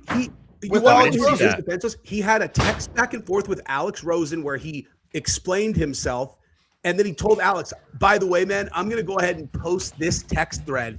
And he used a conversation between him and Alex as his proof that it wasn't true. You're all, how would you telling Alex Rosen your side of the story, which is also, by the way, provably inaccurate, Mhm. how would that be a strong defense for you on, like, it doesn't make any sense. Like, he's smoked. It literally says in one of the ones he's all, did you talk to your mom yet? Before they even get into age, he's like, did you talk to your mom yet? And he's like, Asking, oh my god, dude. yeah. Do you need help with your homework? By the way, let's meet up at my apartment. Yeah, hey, what are Uh. you doing up so late, young lady? Oh, That's an No actual way. text he sent her, dude. I know. I saw those, dude. Oh, Yeah. I hope he's done. Like, he can't keep carrying on with his bullshit, right? His foreign asset, fucking agitator bullshit. I just feel like his whole shtick is like mud monster to the point where there's like I don't think there is any smear that gets rid of that guy. You know, it's just like it's just all mud. I mean, we have to watch this because I'll find it here real quick. I'll also find the actual video because he's got to be. What happened to him? We don't know yet. Nothing will Did he happen to get him. like arrested or anything? Nothing? No, because technically what he actually said is he's like, so she asked him, how old are you? It's actually a groiper in trapping him. He asked him. So it's actually a groiper in trapping him, pretending to be a 15-year-old girl. Okay. And the groiper says, how old are you? And he says 30. And this is, he's already said, what did your mom say? So he knows he's talking to a kid, or whatever. Yeah. And then he says, why? How old are you? And he said that at 10:30 p.m. and the groiper didn't respond. And then at 8 a.m. the next day, he sent another message. Like he was sitting there waiting all night, just like, how old are you? And she didn't respond. So he said, he's all, hey, because as long as you're not under 18, I don't care. LOL. Yeah. And the guy sends back, I'm 15. And then he's like, okay, well. He says, when do you turn 16? Is what he said. Why does and that he asked matter, what state she's in, because he's the type of dude who has the age of consent laws memorized. Yeah, for every memorized state across the fucking country. By state. Yeah. Hey, Nate, there's something up with your mic, dude. All right, hold on. Yeah, dude. It sounds like you're underwater a little bit or something. I thought that sounds like you're in a Lindsey Graham situation. Sorry. All right, you guys. I think I got to hit it. All right, stud. Are you coming to Port Aransas, Dan, or no? Dude, I really want to. I just got to figure out this house deal.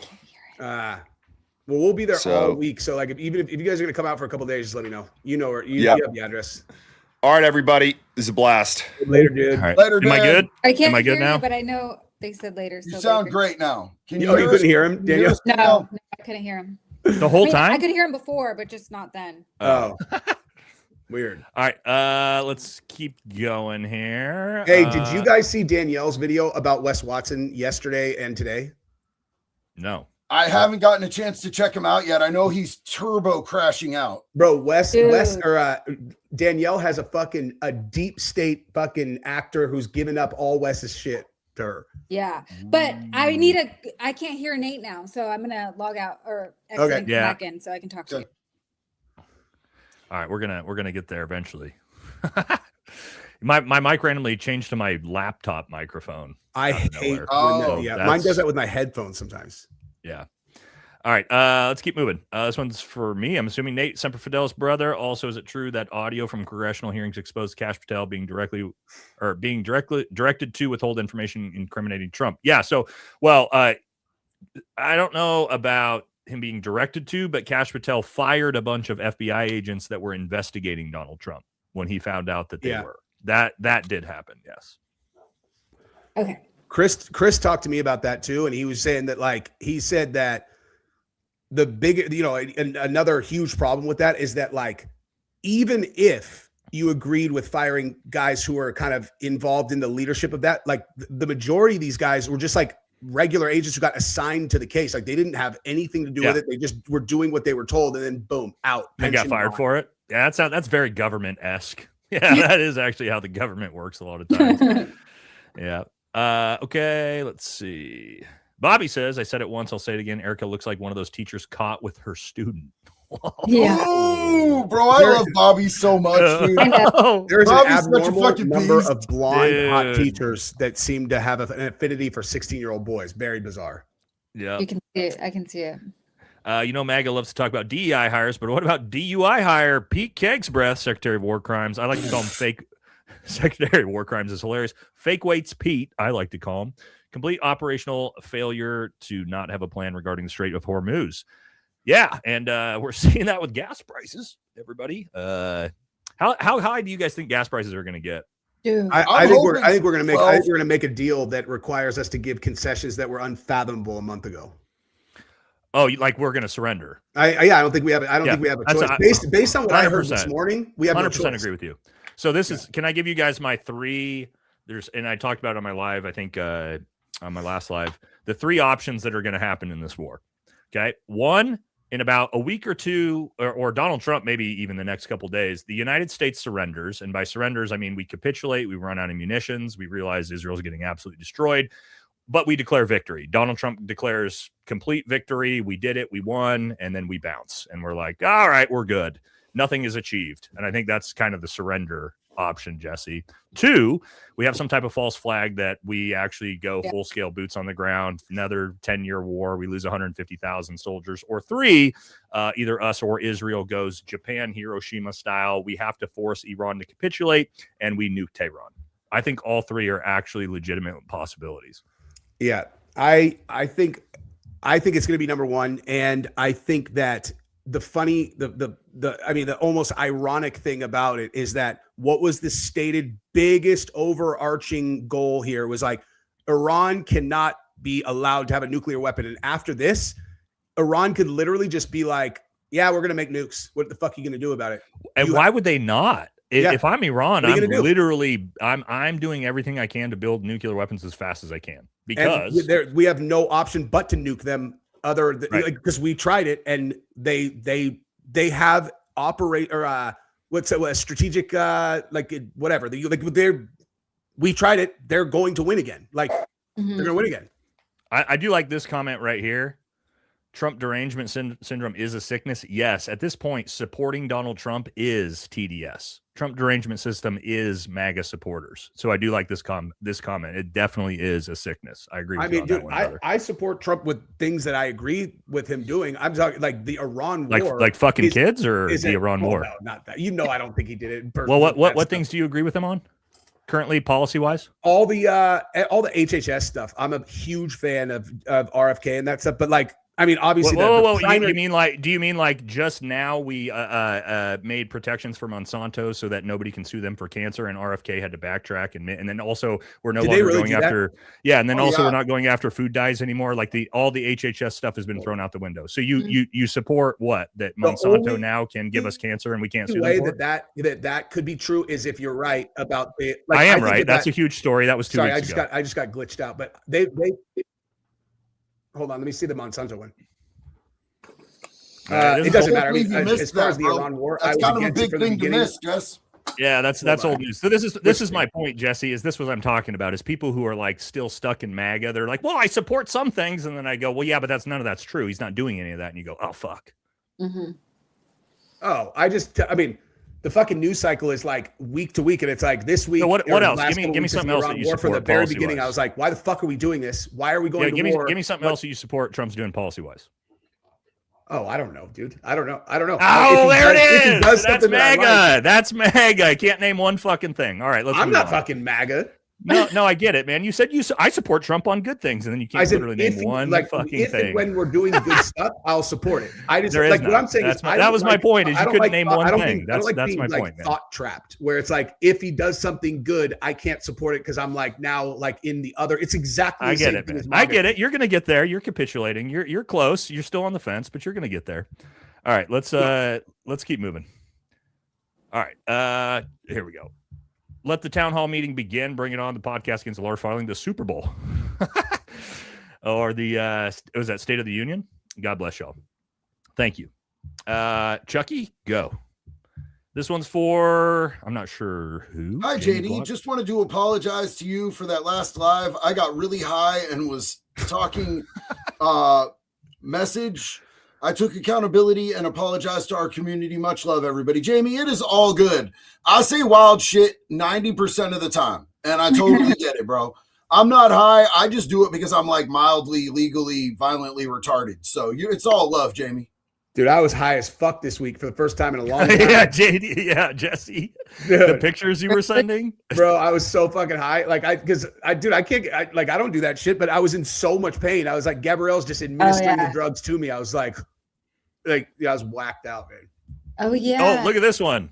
Look at this guy, just fucking fat as shit, ugly as shit, dork, chubby ass neck, saying Nate wishes Kamala was president. Holy shit, you need to get in the gym. First of all, you sloppy chud. Second, what could we say? Would Kamala have been worse? What's the difference between Kamala and Donald Trump at this point, guys? Mm-mm. Is there any difference? Do you think we'd be in the Iran war most likely? economy would be terrible. Gas prices would be high. What would be worse with Kamala? The only We difference did is butt the fuck all border the is trans shit. a little bit closed. And What do you instead mean? of not being able to talk about- The transit. Donald Trump literally just put in the Save America Act that fucking parents can fucking trans their kids. So how is that He different? backtracked on that because he got flamed hella hard. We bullied him into fucking backtracking on that. But yeah, he had Right. every Good job, intention us. of allowing it. That's my point, right? So what's different?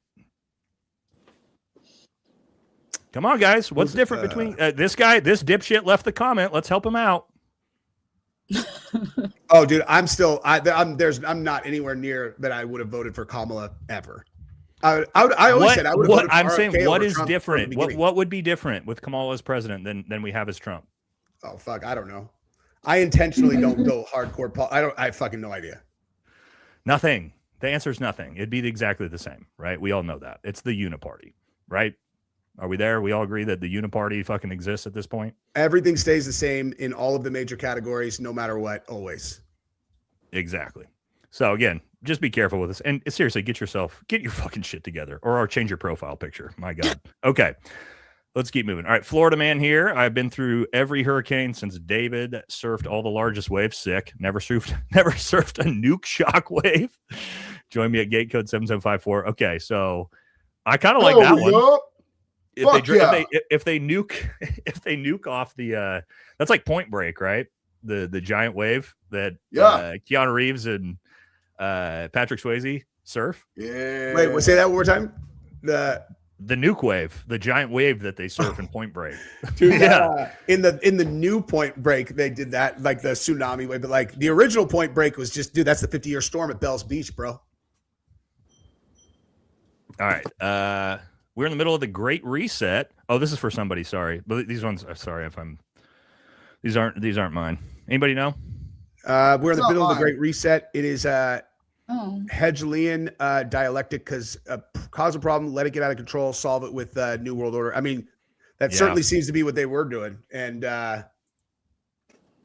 Jesus, I don't know, man. Like I'm in a bad headspace for the world in general. But Well, we all are, bud, because the Yeah. world is pretty fucking sketchy right now. You know. Yeah. Oh my God! Look at this picture of this dog. Oh. Fucking Yup. lit, dude. That's That's lit. fucking lit. Like, All right. Let's go. Jan Goyam says Punisher movie sequel, whole family killed in airstrikes, voted Supreme Leader, coming to theaters near you. dude, did you guys know that Netflix fucking is doing a remake of Man on Fire? Really? It's coming out like next month. It's a series, but it's like John Creasy, fucking Denzel's character, except it's some other dude, I can't remember who, but like I was like, that's pretty ballsy, because there is a 0% chance this is going to be as good as Man on Fire. So like, you know, I guess you could call it that, but we'll see. I mean, fuck, if it's as good as Man on Fire, the movie, I will be. So he said starring Jesse. What is it? Oh, look, They Man said on Fire. starring you. Yeah, starring you. Oh yeah. Yeah, dude. Okay. I this can play a one's black for- alcoholic ex operator. D-Man, what's up, buddy? One thing that needs to be tackled first is these woke school boards still pushing dirty books on kids. That shit has got to stop before the other shit gets resolved. Hey, look, That just I'm happened to gonna be your 100% kid. with you. That just happened to my kid at her school, and she called out the librarian, and the librarian was like, "These are state approved because this is an inclusive school." Do you know Wait, she what said books they state started? approved? Like, In Yeah, do you Oregon, know- they are, well, dude. I'm in Oregon. It's a blue state. Do you know why they started burning books in World War II? Do you know what type of Well, books they were burning? Weimar, Gypsy Germany. fucksies. Yeah. Yeah. No, that Yeah, shit needs to get the fuck out of our schools. I don't want kids reading straight books about sex in fucking Yeah. middle school. obviously. Yes. Yeah. Yes. Like, I Because don't. they're They definitely children, don't dude. pornographic cartoon books about fucking transgender people, gay people, lesbian people, and non-binary fucking toaster lamps in fucking middle school. That shit's retarded, bro. And Dude, it's predatory. It's my pedophile favorite shit. own of that part of the like culture war was when DeSantis wrote the fucking parental visibility act or whatever, and it was 1 page long, and it was and they called it the Don't Say Gay bill, and all it said was no public school teachers talking about sex with children under 7. and they made it out like that was Seems like a pretty good bill. seems like a fucking common sense one-page bill, and they were like, this is persecution of the homosexual teachers in Florida. You're like, what the fuck are you talking about, dude? Bro, you can That's say crazy. whatever you want about DeSantis, but I lived in Florida for a long time while DeSantis was in charge there. And DeSantis did big fucking things for Floridians, man. Like living in Florida, I feel like I had Florida privilege coming back to Oregon. Oh, during like, COVID, dude? Holy fuck, I didn't realize how good I've had it. Oregon still hasn't recovered from COVID. Florida locked down for 2 weeks, and then he was like, we're done with this BS. Fuck 6 feet. Dude. Fuck masks. We're going right back to business because people aren't going to lose their livelihoods over this dumbass cold. And boom, they went right back to it. DeSantis is the fucking man. If you say something negative about DeSantis in front of my wife, she'll be like, well, she'll just like not say anything. And then as soon as we get out, she'll be like, I don't like that fucking guy.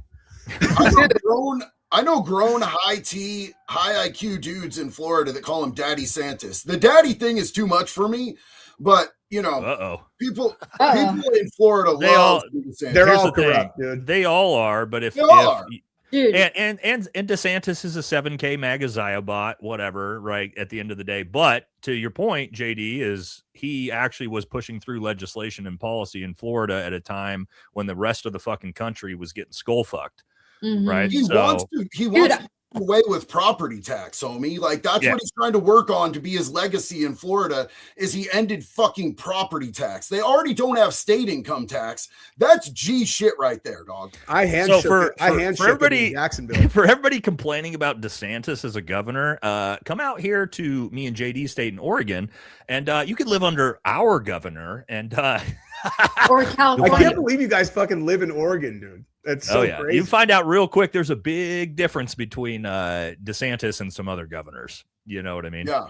Yeah. Dude, I You live guys in think a Republican could during win the governor in Oregon? Oh God, you did?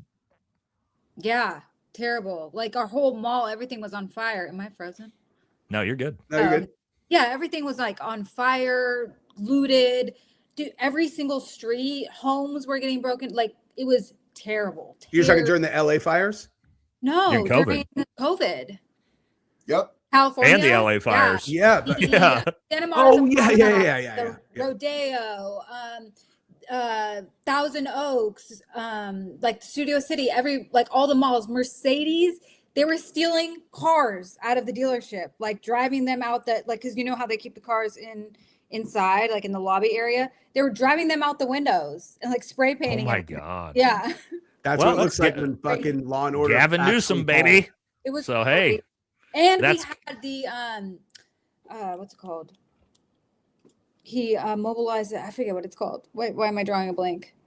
Anyways, like the military came out here. I don't know. National Guard. Oh, the National Guard.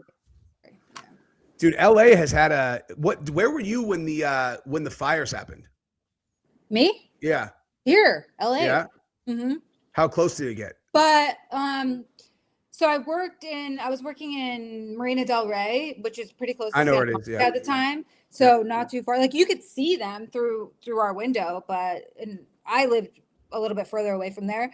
But still, like smoke in the air. Hoses were turned off when the fires were first starting. You know, you couldn't get any water out of the street hoses. It was crazy. Dude, have you guys ever seen that clip of Gavin Newsom, baby? I was gonna say, have you ever seen that clip of Gavin when he's getting interviewed and he is so excited that he loses control and he's all, yeah, we're gonna get that read.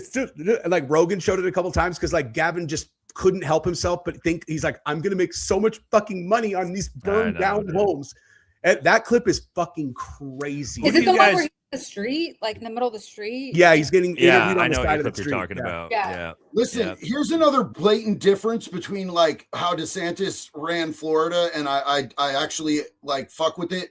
Is that like DeSantis comes out every time there's a natural disaster and he tells everybody on the news, hey, check it out. If you come during a natural disaster and you think you're going to loot people's homes because they have to evacuate, we have a strict you loot, we shoot policy. I'm encouraging people that stay behind to shoot anyone who tries to break into their fucking home. And in California, or Oregon as well, they want you to bend over, spread your cheeks, spit on it, and let them get it. Apologize for historical racism if they loot your home. Yeah, exactly. And all of those things, people get confused, and the reason why I'm an independent and not like when I left the Republican Party and didn't join the Democrat Party and was an independent instead, is all of this same type of fucking insanity. Where I'm just like, okay, well, I can't fucking sign off to any of this crazy bullshit, transing the kids and all the stuff you guys are talking about. I'm like, no fucking way. Yeah. You know? Yeah. All right. Somebody asked when the swamp will be drained. Trump's too busy draining Netanyahu's balls to drain the swamp. Oh, God. I hope he fucking just drains us out of the Iran war and we don't have Was to. I not supposed to say that, Nate? What the And fuck? all four of us are banned on YouTube, JD. Thank you for that. It's true. What you said was objectively true, but yeah, I wasn't ready for that. What I meant is I love our masters. And thank you for letting me be your goy.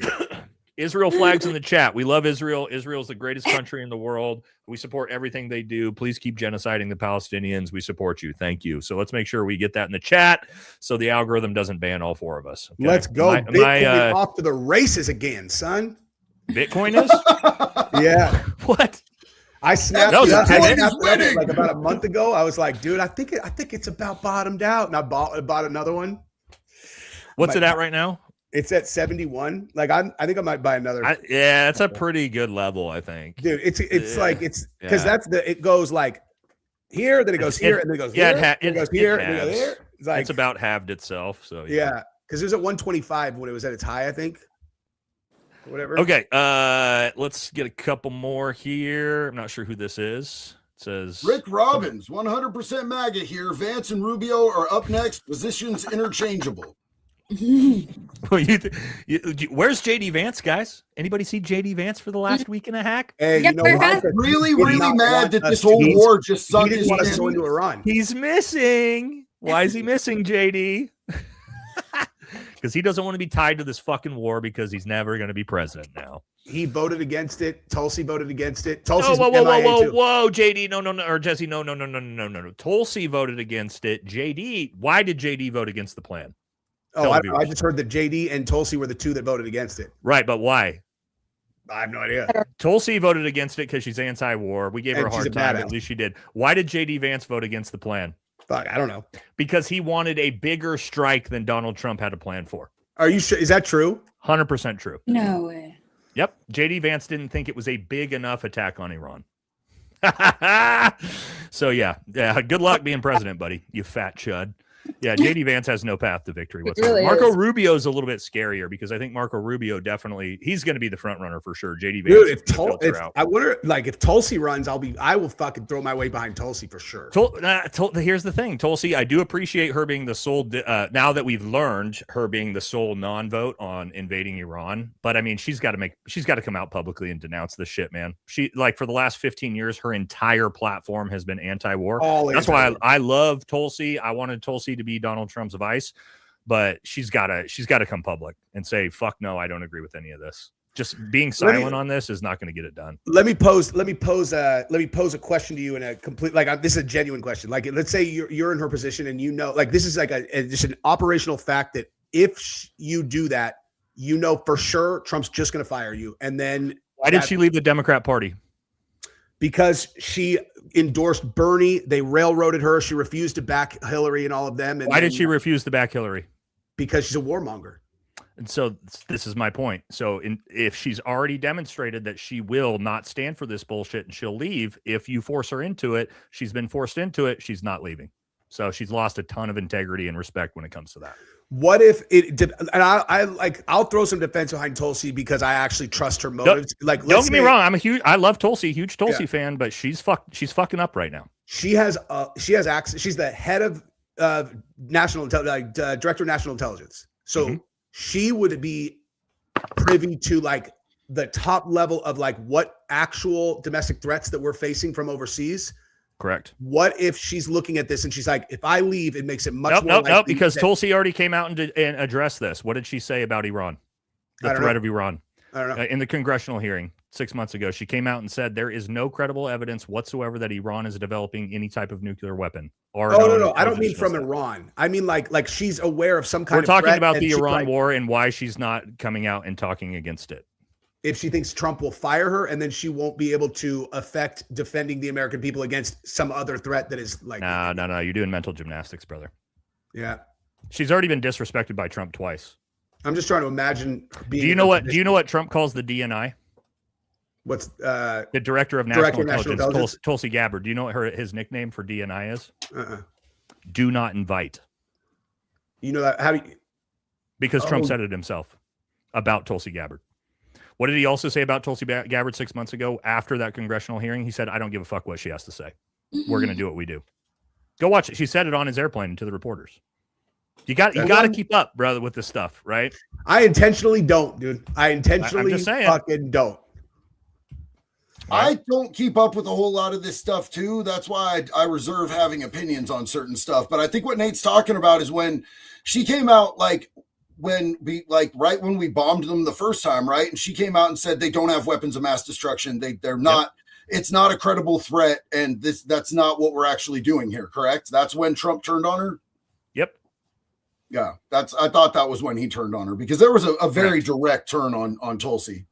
Yep. And then when we made the decision to go nab Maduro, right, to go pull him out of his bed, they did not include Tulsi Gabbard into that discussion whatsoever. She didn't even know it was going to happen. And he made the joke of the reason why he didn't invite Tulsi is because she is the Director of National Intelligence, which DNI means do not invite.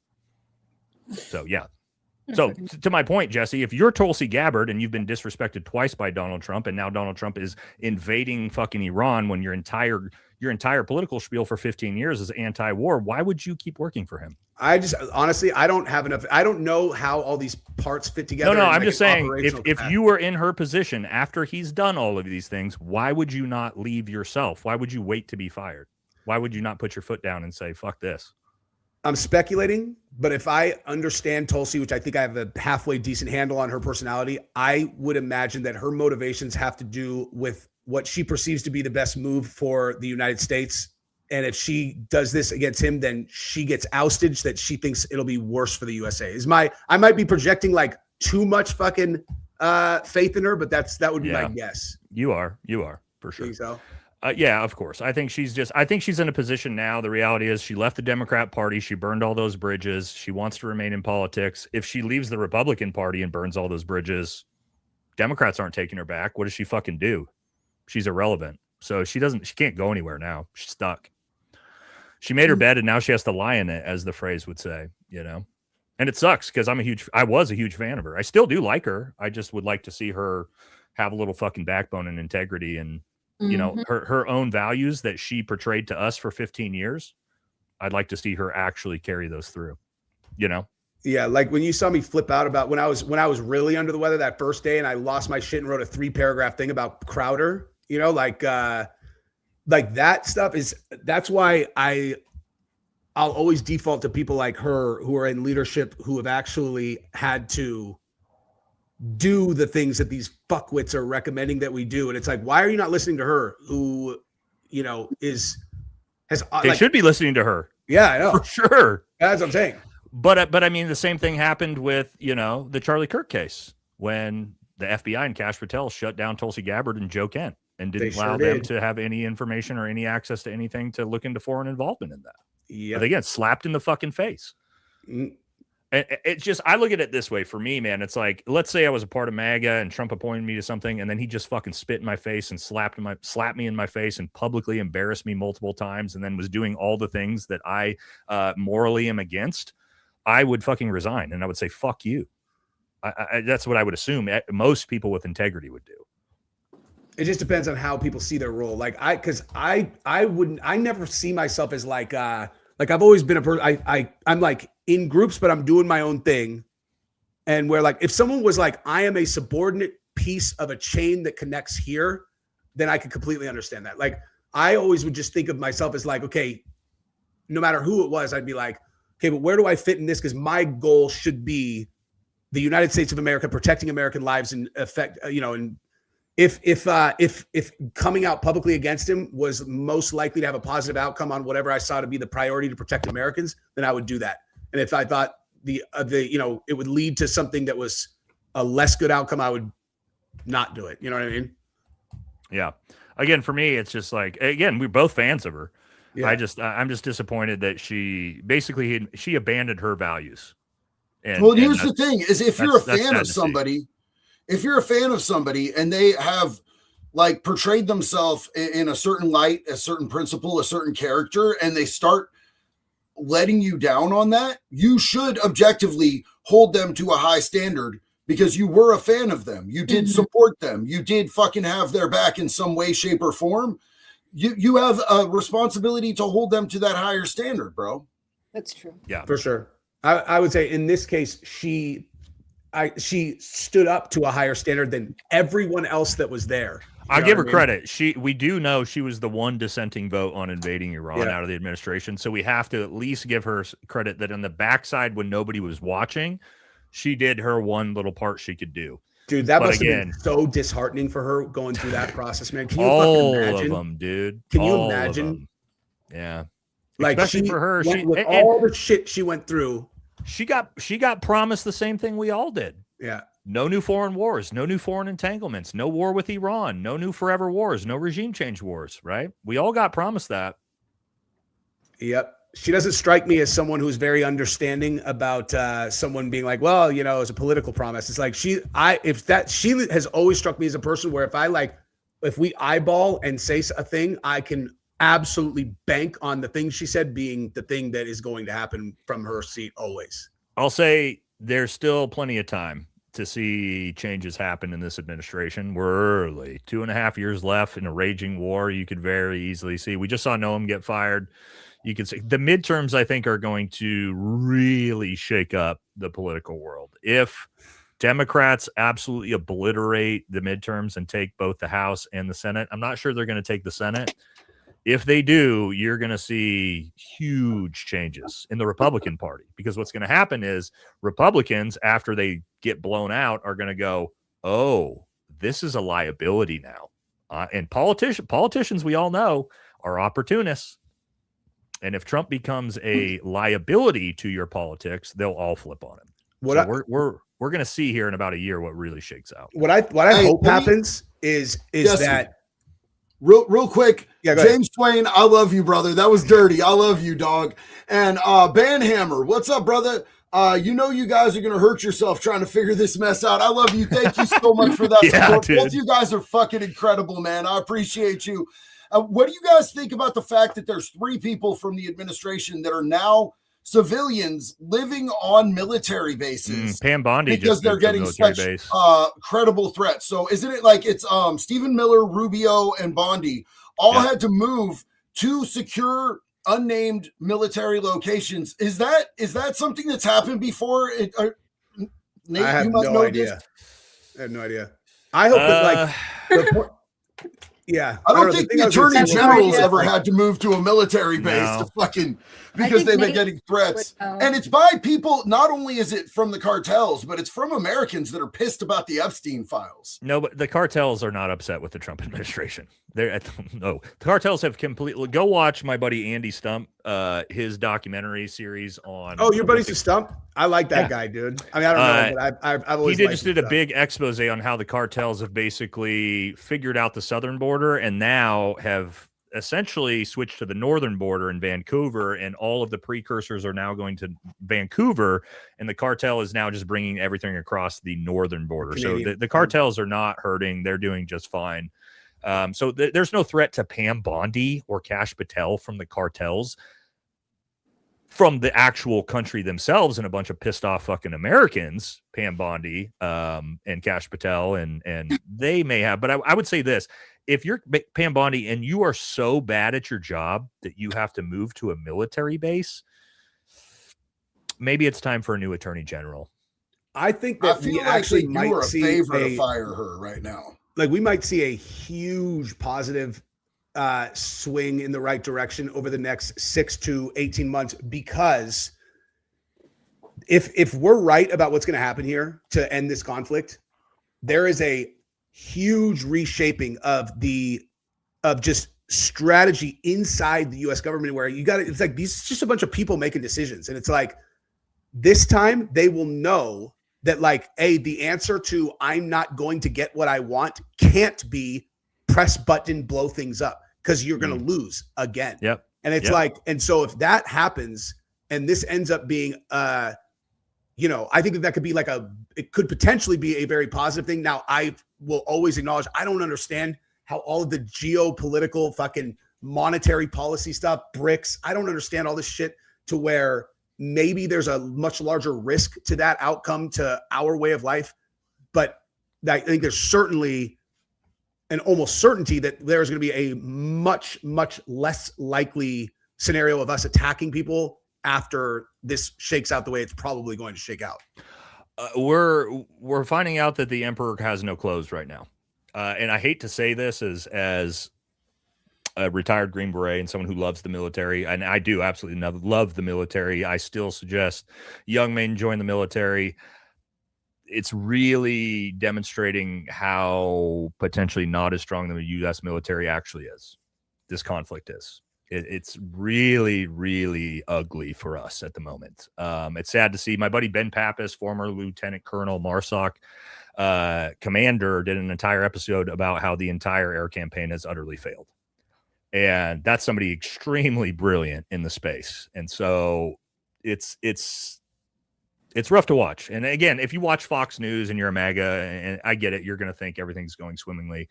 It's not. It's not good. But it's also a demonstration of potential failures in leadership and at the top, right? You put somebody like Pete Hegseth in charge of the military, you shouldn't be surprised when you can't pull off a new regime change war in the Middle East, right? Like, he's just not capable enough. He doesn't, he's just not somebody you would put in charge for that. And it's sad to see, man. And to your point, Jesse, when we show the world that we can't even regime change Iran, if you're China and Russia right now, you're going, oh, United States, you can't even fucking take Iran? Okay, guess what? Ukraine? Yeah, we're not leaving Ukraine. Taiwan? Okay, yeah, now Taiwan's really on the table. And so it's scary for the future of the world. And to your point with BRICS is another big threat, right? When we're actually reshaping the economic world, where maybe if we can pull the United States off the petrodollar and the reserve currency, all of a sudden the future of the world looks a lot different, man. So you're on to something for sure there, that this conflict could definitely reshape American foreign policy for the next 10, 20 years for sure. Like, what happens if we just take all the sanctions off everybody and we're just like, all right, guys, like, how about just free trade of energy, and we don't tell anybody who to buy from, who not to buy from, all of it. You know what I mean? It's like, I don't even know what that looks like. That's why I never even talk about foreign policies, because I know I'm smart enough to know that I'm too dumb to have an informed decision. Well, but that's also why I don't talk when we get on UFC chats. I just ask you what's going on. I'm like, hey, fucking explain to me, because that's your angle, right? We all have different angles. Or like, I wanted information on what the fuck was going on with laws with the pedo shit with Jake Lang, and I asked JD about it. You know what I mean? That's like, we all have our lanes. We all have what we're really following. If I want to know about Wes Watson, maybe I'll ask Danny about it. You know what I mean? Right. So, I'm smart enough to not ask about or not talk about the military, because I don't know jack shit. Yeah, facts. Let me say something really quick. I want to say thank you, Grumpy Knuckles. I love you. God bless. You always know what time it is, brother. Banhammer, you're very welcome for my service. And I see all these people now thanking me for my service. All it took was one fucking super from Banhammer, and now everybody's like, oh yeah, he was at Brandon Herrera's platoon. Here's another one. So my guy JD, a rock steady 11 Bravo infantryman, brother. Yeah. But yo, I just wanted to say, like, for everybody in my chat, like, imagine being out on the prison yard and you're the Woods, right? And you have this huge reputation, and then you go to take out like some pedos, and they whoop your ass on the yard. Yeah. Like, you're fucking wrecked, dog. Then like the Mexican gangs are going to come for you. The black gangs are going to come for you. You're going to lose your fucking tables. You're going to lose your phones. You might lose your buttholes. And that's the situation that we're in if we fuck this thing up in Iran. And yeah, like Nate said, Pete Hegseth, come on, man. I like a prison metaphor when it comes to Iran, dude. Losing buttholes. You're not wrong, bro. JD, I mean, because what's happening in Iraq? They're trying to overthrow the embassy. They just shot down a fucking U.S. Strato tanker. Did you guys see that in the last hour? No. We just had probably $100 million fucking aircraft shot down. So it's in Iraq, right? Well, that's not Iran. Well, yeah, because now fucking the rest of the Middle East is also going to wake up to this. So again, it's It's not good, man. Hey, I'll tell you what I do know is I can predict human behavior pretty well. And I watched Jake Paul and Trump's little fucking thing. And I immediately said, I will guarantee you that Jake Paul runs for office within 20 years. Guarantee you. Oh God. I think Dude, 20 what years are is they- overshooting that shot. Is that what What we did they need? do? Oh, I saw I a mean, clip of them, like but I that didn't sounded watch like that was a it. fucking ringing Trump endorsement. That Trump was endorsed definitely Jake Paul to run for political office last night, was it, Jesse, or yesterday? not. I don't know. They did like a. They did. I don't even know Last what night. the event was, but Jake like Paul, yes, Jake Paul you're thinking of. Jake Yes. Paul, yeah. And he went out like What Trump am I brought Yeah, Jake I know- Paul I out know. onto a stage, and then Jake gave a speech, and it was like I just immediately epiphany. I'm like, oh, he's gonna run for office for sure. And I literally posted that on X, and then 2 seconds after I posted it, Trump kept back on the mic, and he's all, I see politics in this kid's future. It's like, I I hope mean- not. I don't have anything against Jake Paul. oh, I like Jake, but I don't Yeah, either. I I don't just dislike him at don't- all, but I just don't think we need people like that running. I the don't country. either. Logan's Donald a Trump fucking was, scumbag, though. For the record, Oh record, yeah. I don't Logan like Logan Paul scum. at all. Jake's a good dude. All right, we got to like blow through some of these guys. We're not. Also, guys, I should have prefaced this beforehand, or we should have. We're not going to get to all the super chats on these Thursdays episodes with 5 of us all live streaming together. So we'll do our best to get some of the main ones here because we'll be here literally forever. I don't. Nate, Jay Yeah. says the stratosphere was not shot down. It crashed, but it was not shot down. My poor face, man. So the first stratosphere that's ever crashed has just happened to crash in Iraq, and it's just a coincidence that it's right during this war. Or is you were told by our government that it wasn't shot down? I just want you guys to start thinking about things critically, right? A Stratostanker flies it's what refuels other jets. It's flying at 35,000 feet. Why did it crash? No I didn't even Stratostanker, know I what don't the think has fuck it ever was. crashed. Right. But one just crashed in Iraq randomly, but it wasn't.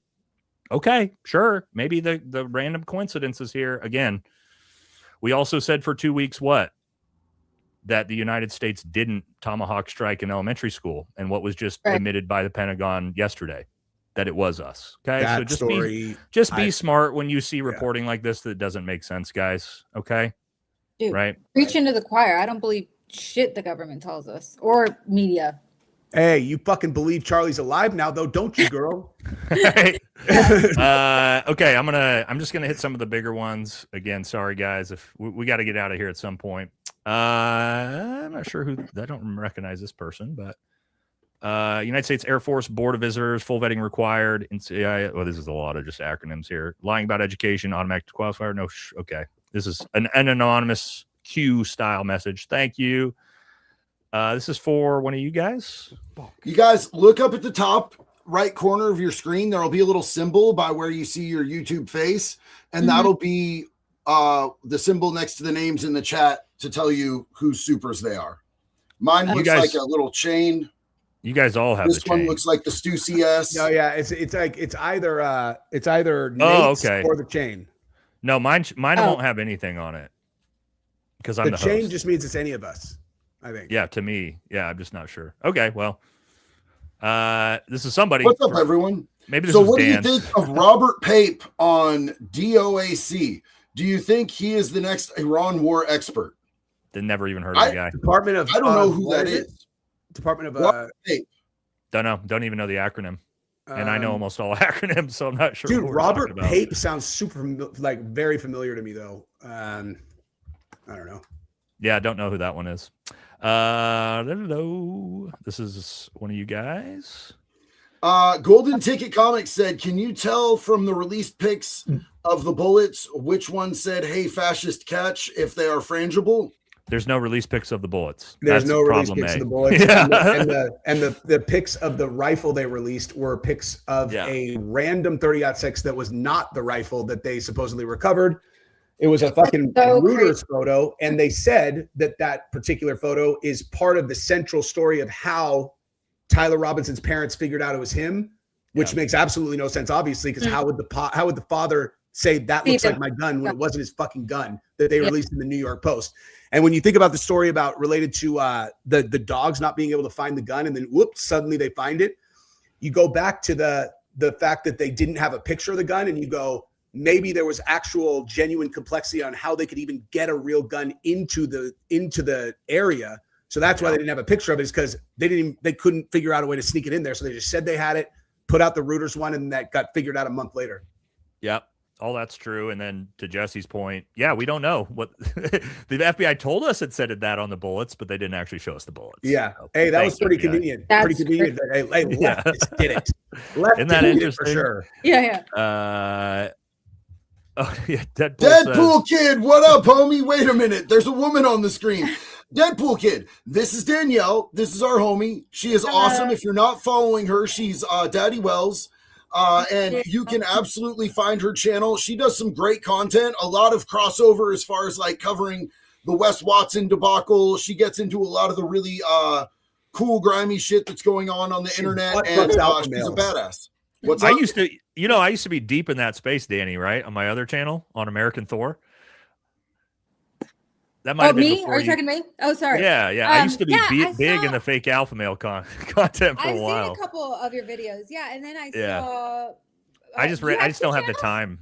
Yeah, American Thor is the channel where I do all where I did all the content on like Wes Watson and Ben Azuli and all those. Oh, bullshit. okay, yeah. I've seen Danielle's Yeah. last two So videos funny. are super fucking good, dude. I haven't done anything in like 3 or 4 months just because I've been busy on the busy main channel. over but here. Yeah. yeah. And I the feel one that like- you did on the one that you I did need on to get fucking back into it, Akash's man. wife. There's so much good shit in that fake alpha Dude, male phase So right now. much.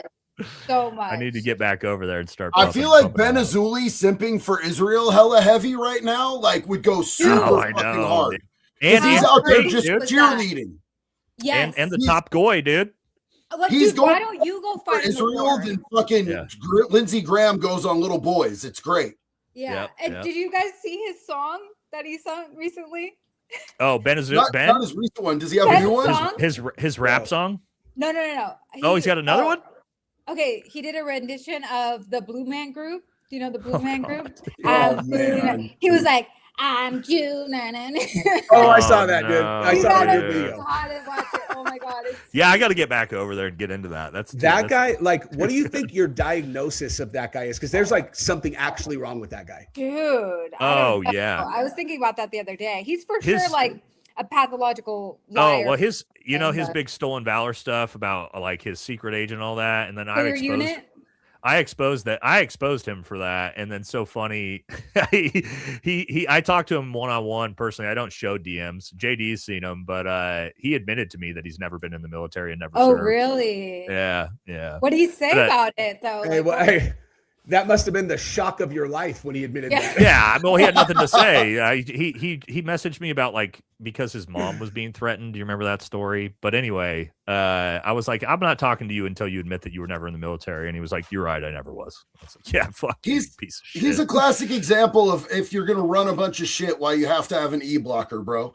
His estrogen is through the fucking roof. yeah. Dude, All right, that's- Bobby I says mean, Ukrainians drove a truck full of drones to Russian targets. Not out of their own possibility. The same can happen here. Yeah, Oh, yeah. yeah. Drone warfare in Ukraine and Russia has changed the entire landscape of the future of warfare, for sure. And expect in Iran too. Now the Iranian drones, these Chinese drones that they're using, they cost $20,000. They can fucking blow up a skyscraper, and it takes us what $800,000 to shoot one down. I mean, that's just not, it's just not sustainable for us. And we're learning the hard way right now of like, oh, maybe we weren't prepared for some of these things. So, A little yeah, well, out of Bubblegum says, didn't someone, maybe Baron Coleman, have a guy send him an email stating that they deciphered with the help of AI? Oh, yeah. Someone did that, but it wasn't Baron. It might have been a guy on the screen. with Oh us. yeah, someone did that. Oh, That was Jesse. That was me. actually. That's Yeah, great. that's Jesse's story. And I it's know a- that. and a big shot. So the stream I was doing right before I put sunglasses on and was yelling about Charlie Kirk being alive was with a retired. Oh guy man, look at that that! did Look at the Trump 24 years daddy. in- He's mad. Yeah, he with Chris Pihota, who retired third in command in the FBI, about us uncovering a code in that thing and then running it up to literally the head of national security at the FBI. Literally, that's the last live stream from today. And I Big can dichotomy verify. in these two live What was streams. that like 4 months ago? You brought that to me. I brought it to you October 20th. Yeah. Yeah, Oh, longer I than told that, that in my video. Nate's the first person I brought it to. Where I was Yeah. like, "Is there any chance this is fucking real?" And And there I was so- immediately like, Yeah, probably. Yeah. The second I saw it, I told Jesse, I was like, this is not something you should put public. You should take this to the FBI. Hey, dude, Chris is the perfect fucking person to introduce. Oh, that's right. And then that's how you met Chris. That's right? how I met Chris. Yeah. I was like, we should probably bring this to Chris. Yeah. This is not normal. That was Jesse that found that. I was very afraid, like afraid. The first week, because it was like, who does this? Like, who would be behind a thing like this? It's like, and as of this moment, I know about it. Not very many people know that I know, but if they know, I know. Like, this is the kind of thing you get your fucking head blown off over. Yeah. Well, and I told you that, didn't I, Jesse? I was like, this actually seems like something we could get killed for. So yes, and I was already there, and then I've had to tell Jesse that shit too. He's brought info to me, and I'm like, he's like, bro, we're gonna blow this open. I'm like, who's we, bro? You got to. I'm not having the CIA take me out. I didn't bring that to you, dude. Am I forgetting a different thing? Because that's some shit from the Epstein files. Oh yeah, dude, I forgot about that shit too. You guys didn't tell me about this. We did. Oh, you did? Let somebody else decode that shit first, bro. I'm not going to be the first one. Remember when we figured out that you could change the suffix and you could access the videos before anybody knew that? Oh, yeah. And I brought it to you guys. So we were looking, and I was like, I think I'm going to make a video about it in a day. And then JD called me. He's like, dude, the second that you make a video about this, we're not going to be able to access them anymore. He's like, don't do it. And I was like, fuck, that's a really good point. So I sat on it and I never did a video about it. And then maybe a week later, somebody figured it out or something. Ooh. Mustache and beard gangs unite. That's a nice little mustache, actually. All right. All right, brother. I love you, but this is just too much Q type talk for me. Let's keep moving here. I'm skipping some guys. Sorry, because again, we got a lot we got to get through. Katie says, my hope for Lady G is that Lindsey Graham is that he goes so far into. Okay, I get it, Katie. I caught that quick. That he goes so far into the closet that he ends up in Narnia and we'll never see him again. Yeah, I mean, he is that deep. Boys in Narnia, he'll go. Ethan, I see your chat, dude. I'm gonna DM you on fucking Instagram right now. Yeah. Again, sorry guys. For going forward, since we got a lot of people in here, we were trying to do these every Thursday, except last Thursday Jesse was completely fucked up from his surgeries, so we skipped last Thursday. But we're planning on doing this every Thursday. So what we're going to tell you guys is, just you can leave super chats if you want, but there's no guarantee that we'll get to them all. Okay, it's not going to be like the normal streams because they're just all of us streaming is just too much. We appreciate it, but we won't get to all of them. Waffle says, or this is one of you guys. Everyone needs to watch 0 Days documentary to fully understand this war. We have been working on a covert operation with Israel called Stuxnet to take down Iran's nukes. It got fishy with Obama. Okay, I've seen that documentary. Hold on. Now let's stop as somebody who's an expert in this, which is me. Okay, the Stuxnet virus went through, and yes, it was a hacking tool that we potentially developed with Israel. It's never been confirmed. Nobody knew. And yeah, what the Stuxnet virus was a virus that we basically let into the public. And we let this virus, it was a dormant virus, essentially go from computer to computer all the way across the world through everybody's computer systems. And it did nothing. It was completely programmed specifically to when it hit an Iranian nuclear reactor. And that way, when it actually got into that computer system, it actually overdrove all of the systems and melted down the reactors. Okay, so that was about 15 years ago that happened. This is not something, this is old story. Okay. Good story, but a very, very old story. But it also shows the capabilities of what we can do with cyber warfare. It was one of the big stories of understanding it. The crazy thing about the Stuxnet virus is they actually tried to reverse program it. Silicon Valley tried to reverse program it and figure out how they made the virus, and they were never able to do it. That's how technologically advanced it was. And the reason they were able to assume that it was a nation state like the United States or Israel is because of how advanced it was. You would need something like the Pentagon to pull that off. But no, this is not new. And no, it's not happening now. Sorry to burst everybody's bubbles on that. Wasn't there a part of that story that Israel released it when we told them not to or something like that? I feel like that's like the only part of that documentary. We've never admitted to it. No, the United States and Israel have never admitted to us being behind that. Yeah. But yeah, that was a big story back in the day for some cyber warfare during the Obama. I didn't even know. Alex Gibney. The only reason I know about it is I love Alex Gibney's documentaries. That one is one that I watched one time and I was like, meh.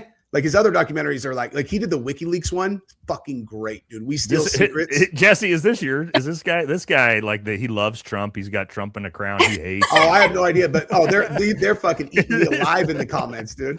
That's so funny, dude. Dude, like, the MAGA gets so butthurt at me, dude. It's hilarious. That picture is hilarious. Oh, I've been looking at mine all night, dude. It's like, yeah, the Jesse MAGA Sims don't like me. I didn't. I didn't. My face is exploding though. What drugs? Jesse's on drugs, dude. I'm Jesse's not not today. willingly. Oh, you're not? No, I was on drugs the last week when I was in. I remember, fucking dude. pain. Jesse sent us a picture when he got out of surgery, and it was the funniest thing I've Bro, I ever was seen. so Your whole on the face fucking was roast. pancaked. I said he looked like a little AI baby. I did, dude. you did look like a little AI baby.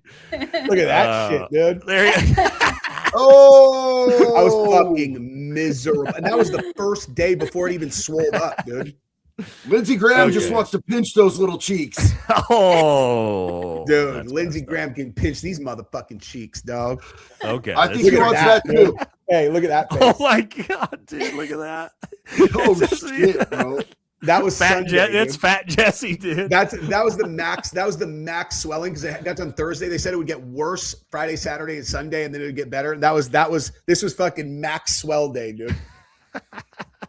He actually he's playing it off as it was a surgery. He actually got in a fight with a trans woman and she whooped his ass.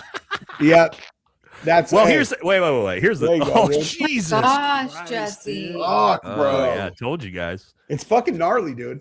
Damn, Yeah. don't fuck with they Lily wanna- they Tino wanna- anymore. They want to know what your surgery was. Oh, I was getting dental implants and he breathed. I had dental implants before, so I didn't think it was that big a deal. But he's like, but for these, I need to raise your sinus and give you a bone graft in your sinus. And I'm like, all right. It only costs, not that this is like a good way to assess the like magnitude of a fucking medical procedure, but it only costs an extra $1,800.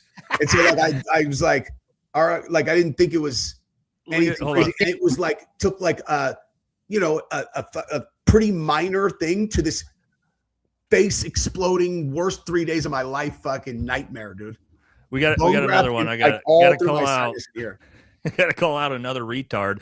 Here's somebody who actually thinks that Iran wants Raza Pahlavi, the Shah's son, to actually come back and take over Iran. Yeah, you're fucking retarded as well. Nice little lion Iranian photo. Do you have a lot of that in LA, Danny? Persian families that have basically fled the country in 1979 when Iran was overthrown. Tons. Yeah, there's a lot of that. Yeah, Dude, obviously I have that's tons not of what the friends Iranian. from Iran, Hey, dude. for everybody who knows, that's not what the actual Iranian people in Iran feel like. I want to make that very clear. The people who fled the country don't like the Ayatollah. That's why they're here. Yeah. The people who are in Iran stayed there because they support the Ayatollah. For all the retards like that guy in the chat, just want to let everybody know. Hey, Buff like embarrassing Jesus that said, you have wait, that I in heard your, someone say implants. That's all he caught from it. That's funny, dude. All right. Candace said 5 military drones have gone missing, and they aren't missing, but given for Israel. Tucker posted that to get U.S. troops on the ground, Iran would have to attack U.S. soil, or like as a false flag type thing. So I bet we get attacked on U.S. soil with our own missing drones by Iran. Yeah, that's the definition of a false flag. Candace is talking about missing drones. I'm not aware of that story. Did you guys see that story? No. No, No. I don't watch a lot of Candace. JD, for you? Dev said, hey, JD, it's me again. Hope everyone is doing good. And I want to say the same thing that I said yesterday. The parties need to unite. United we stand, divided we fall, and get all of the peds out of Congress. Well, that's going to be tough because there's a lot of them. Dude. I think it's the majority of the people in Congress and the Senate need to go, little brother. I think that I think we need a hard reset. And I think that honestly, it would be the best thing ever because we're not sending our best and brightest, man. I would vote for you before I'd vote for the 99% of the people in there. And you're 16, brother. I love you. Long live Raza Pahlavi. Nate, are you from Iran? No, but I've spent more time in the Middle East than your dipshit ass has. So yeah, sorry, bud. Good try again. You're talking to the wrong guy for that. Okay, let's keep it moving here. That's what's the best thing about this show, dude, is like we disagree on everything, and who gives a fuck? Everybody can get roasted, dude. Yeah, who cares? Well, there's also a lot of viewers that don't know how this channel works with Nate. When you put dumb shit in the comment section, Nate's not nice like Jesse and JD are. Oh no, I fucking eat chat when they try to fuck with me. But I love it. It's so funny. Actually, Like, JD's you guys aren't nice either. I forgot about the binky. I love it though, dude. I forgot about the binky. Yeah, I forgot. JD's brutal too. Maybe Danny's the only nice one. This is my second time on live, so sorry if I'm okay. not keeping up with the chat and I seem like an idiot. It's because no, you're good. Danielle, like, no one can keep up with the you chat. know, because We don't. What'll happen? Impossible. What we do is like as we talk, we just look over, and if you like catch a dumb comment, that's when you like bring it up and roast somebody for it. Yeah. So you're not watching everything. My first time ever going live was with Jesse. This is my second time, so obviously that's why I'm like kind of nervous a little bit ish. It's a lot more to fucking keep track of when there's 5 of us on at the same time. Oh yeah, and we have all our different audiences all in one chat box. Yeah. And I disagree with so our audiences disagree too. So like, that's what makes it so fun though. It's like, that's what I'm saying. It's chaos. Yeah. And I just keep seeing people say, "This girl keeps looking at herself. Who does she think she is?" Oh yeah, you're gonna get you don't have to worry about. Hey, Danielle. I'm just looking at the screen. No. They would cut their pinky off to have sex with you once. We all get shit talked. You don't got to worry about that. That's part of it. I'm not doing anything. I'm just no. Don't worry about that. Can't worry about that. Oh wait, here we go. I'm not sure who this is from. Miss Gale. Is that for any of you guys? Maybe it was for Dan. No. Anyone else feel duped by Trump? You should. I wanted what's best for the country, so I voted for him. Still better than Biden. Is it? No. But what happened to no new wars and drill baby drill? I think I got played. Yeah. I mean, obviously Trump hasn't done anything he ran on, which is a big thing. But this is another one I talked about. Is Trump worse than Biden? Same. I don't know. See where we're at, guys? Like when conservatives are capitulating and going, I don't know. That's not good. I mean, if you put me on the spot, I 1,000% would take Trump over. But if I put you on the spot, I would then say, okay, extrapolate on how. Yeah, I thought we were getting a Nazi, right? and then we go. Ugh. I thought we were getting a Nazi. Everybody told me he was like orange Hitler. This is not very orange Hitler. Dude, not very orange Hitler of you, bro. We were sold a bill of goods when you said he was the a same white fucking supremacist. thing as before. Yeah. Sorry, I shouldn't yell. Hey, Nate, when Gabrielle joins, though, dude, you got to go easy because Gabrielle loves fucking Trump, dude. Oh, I could get her out of that, man. He's not going easy, dog. Have you ever seen Nate go? I've known him for 20 years. Really he doesn't go no, easy. I don't. Oh yeah, I don't go. Dude, Gabrielle, dude, if Gabrielle chooses someone she likes, like loyal to she's the ride or die. DeSantis too. Grumpy Knuckles is right. He said, "Daddy Wells, you've been nothing but classy, listening well, and contributing in good spots." Amen. And I love you, Grumpy Knuckles. Dude, that's so. Remember, nice. hey, Nate, did you meet Grumpy Knuckles up in Portland? Maybe ask him. I don't know. I met like 20 30 new people when I was up there with you. Good I don't fucking dude, an Oregonian who's actually I might have. Yeah. But Danny, also when you're on here with us, it's a shit show and you're with like 4 dudes that just like you just got to bully your way into the conversation and not feel bad about it. Like if you ever want to say something, just keep talking. Okay. And then people will be like, all right, we got to shut up. Yeah. If someone talks over you, like never take that personally at all. No, like, I don't yeah. at all. Yeah. It's just that we're like this, especially this group of dudes is just a lot to deal with. Yeah. and Dan's such a more like cool customer. So he'll just be like this. Yeah, Dan's figured it out with the hand raise, but yeah, you just gotta bully your way in on times because we'll just we won't shut up. Jank says the great noticing shall continue. Yeah, it certainly has. This is for one of you guys. Oh, whoever this is, they like your solo stream more than this. Maybe this is for it's got to be for Jesse or JD. It's not for me. or maybe Danny we said can she just started. Scrap Danielle because Danielle has never live streamed solo and before. Dan's brand new to live streaming too, so it's one of YouTube. Oh wait, unless I'm just kidding. No, I don't. Has Dan done any solo live streams? I don't think he has he? No, because he just got set up. Dude, I got fiber. Dude, check this out. I got fiber 2 days ago. What's your upload? What's your upload speed, Nate? Did JD? Upload is like maybe 20 or 30, I think. Oh, I don't know. I have no idea. Downloads about 100. I have fiber though. My download was before my download was like, I don't know, like 400, and my upload was like 20 to 30. Yeah. I got fiber. My fucking upload is 240 now, dude. That's crazy, dude. It's insane. The videos upload in fucking 10 seconds, dude. It's crazy. Yeah. I'm going to have I thought he said I got fiber. I thought you were just about to tell us you were having like the no. Like fiber internet. Fiber optic internet. Fiber optic internet. Yeah. Oh, okay. Sorry. Yeah, I got to get Starlink at the ranch. There's no internet out there. So I'm gonna have to figure that out. So I have Starlink, but I don't ever use it. What's like how fast is it if you're in the middle of nowhere? Well, I mean, it's the same everywhere because it's satellite, but Jameson Travels is going to help me figure it out. Apparently you can link them together. So you can get 2, 3, 4 nodes. You link them all together and they actually compound the signal. And so I'm going to get like 3 nodes, I think. There's probably some experts in here that know a lot about Starlink, but yeah, one of them share the screen that I just shared. Look at this. Share the screen I just shared. Nate voted for Tim Walls. Okay. 670 upload speed, dog. Whoa, dude, that's insane. Isn't that You're cooking, crazy? Dude. You're cooking. That's wild. Yeah, I haven't tried Starlink. So if anybody in the chat uses Starlink and knows how to link them together, let me know. Message me on Instagram because I'm gonna try to figure that out. Madsen. Whoa, I don't know how much this is in DKK. 500. Maybe that's a lot. Maybe it's not a lot. Thank you very much. Pink is 50, bro. Okay.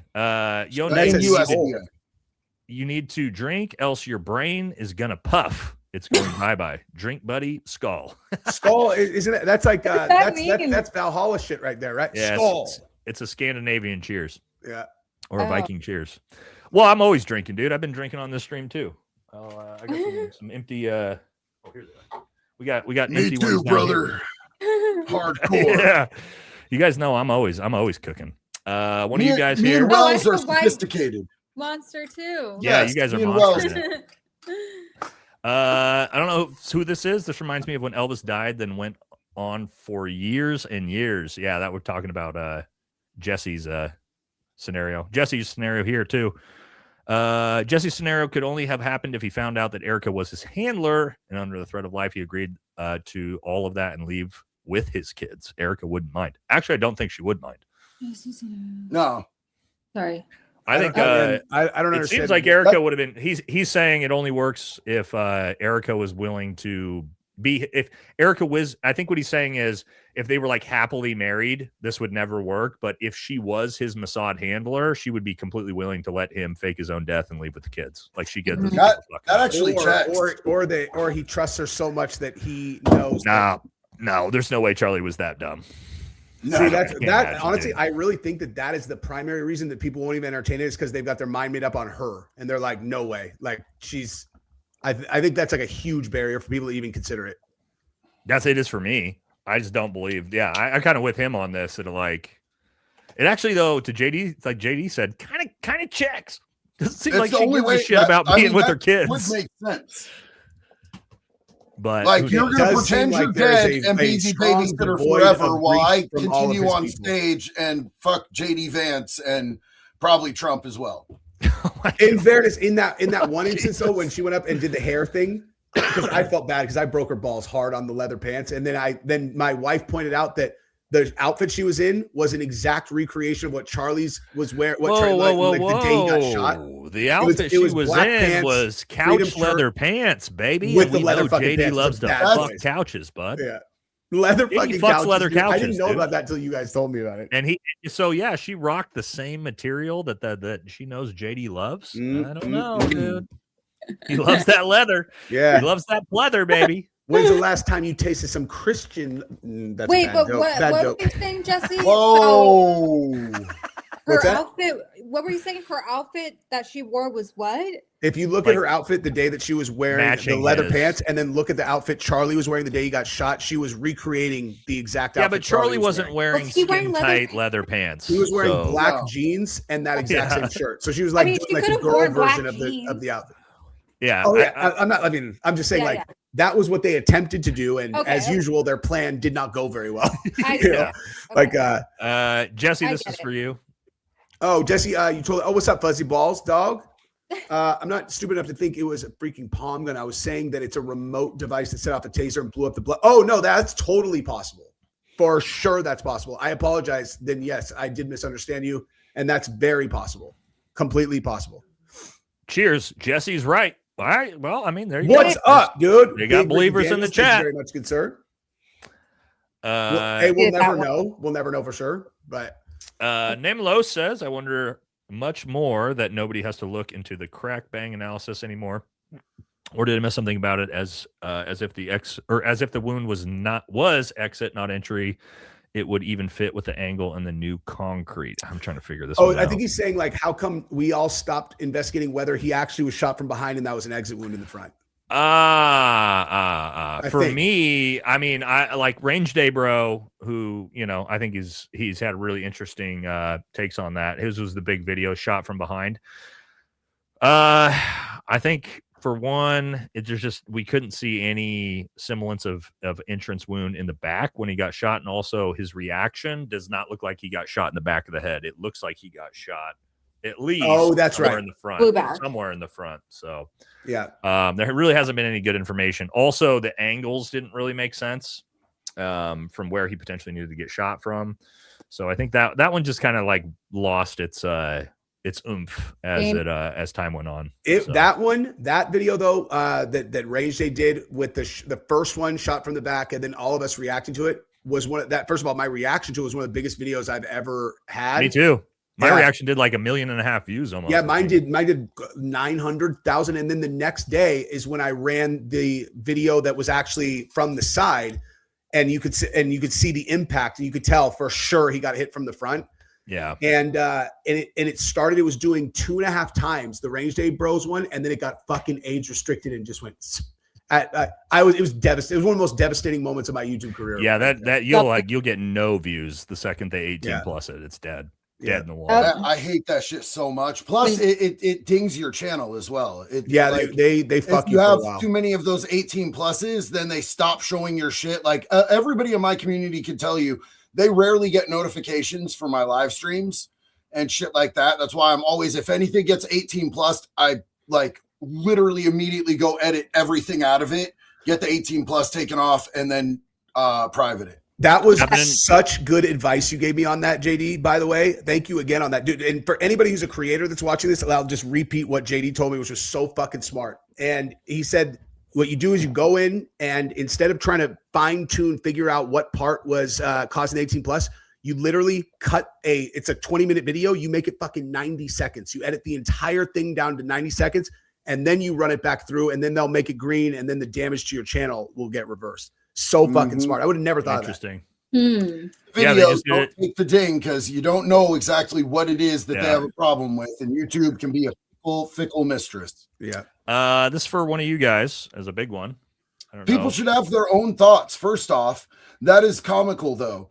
Second, y'all are just giving your perspectives on things as you see it. Absolutely, Treats. That's a fact. And thank you That's so what we much. do. I love you. Thank you for that big support. And listen, I'm not going to agree with everything that everybody has to say, like ever. Yeah. You know what I'm saying? But it's always love and respect. I know that I'm wrong a lot of the time. So thank you, Treats. I appreciate you. Big love and respect. The Best only thing you thing that can I'll die on the hill for is that fucking picture of Dan at the golf thing is the number one dating app photo of all time. Like if you polled it against other ones, dude. I'm not even Lindsey Graham, and it had me, I felt some type of way. Perfect Dude, perfect put that timing.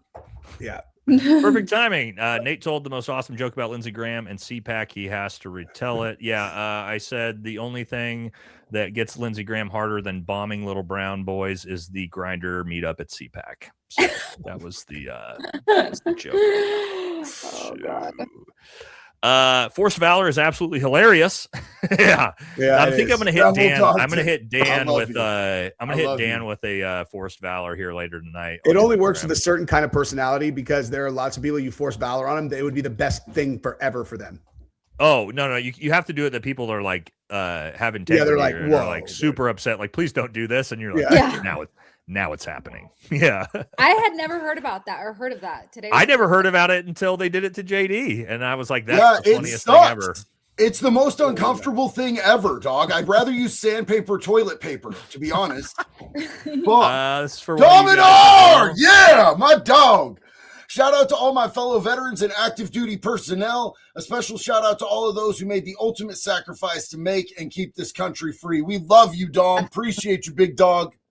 Great comment. I got about like 10 minutes, probably. We're getting there. We're almost done.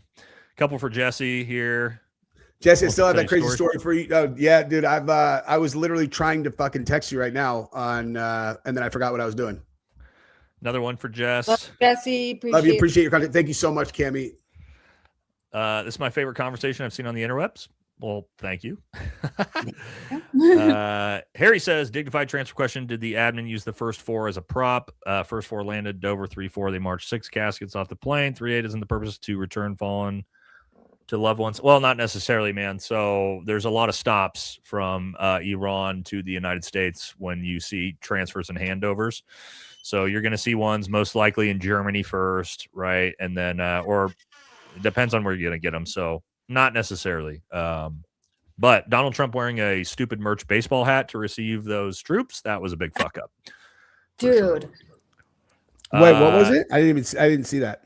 He wore, like, at the flight line to receive the 6 dead soldiers, he wore a stupid fucking Trump merch baseball hat. And then Fox News aired a clip from like 5-6 years ago of Donald Trump at the flight line in a correct outfit because they were trying to provide cover for him for being disrespectful to military and dead troops. And they got caught for it. And Fox News, Fox News had to come out and apologize for that. Yeah, how they get caught? Like someone that was there, like filmed. No, because the filmed clip of Trump in the stupid fucking baseball cap was all over the internet, and then when Fox News aired it, they showed a video from 6 years ago of Trump standing there without a hat on in a correct outfit, as if that was the transfer. They knew what they were doing. They lied to try to cover for Trump because he had disrespected the military and those families. That's why they did that. Wow. And then Fox News obviously got drugged for it because everybody's like, what the fuck are you doing? That's from 6 years ago. And then they had to come out and apologize for it. So wow.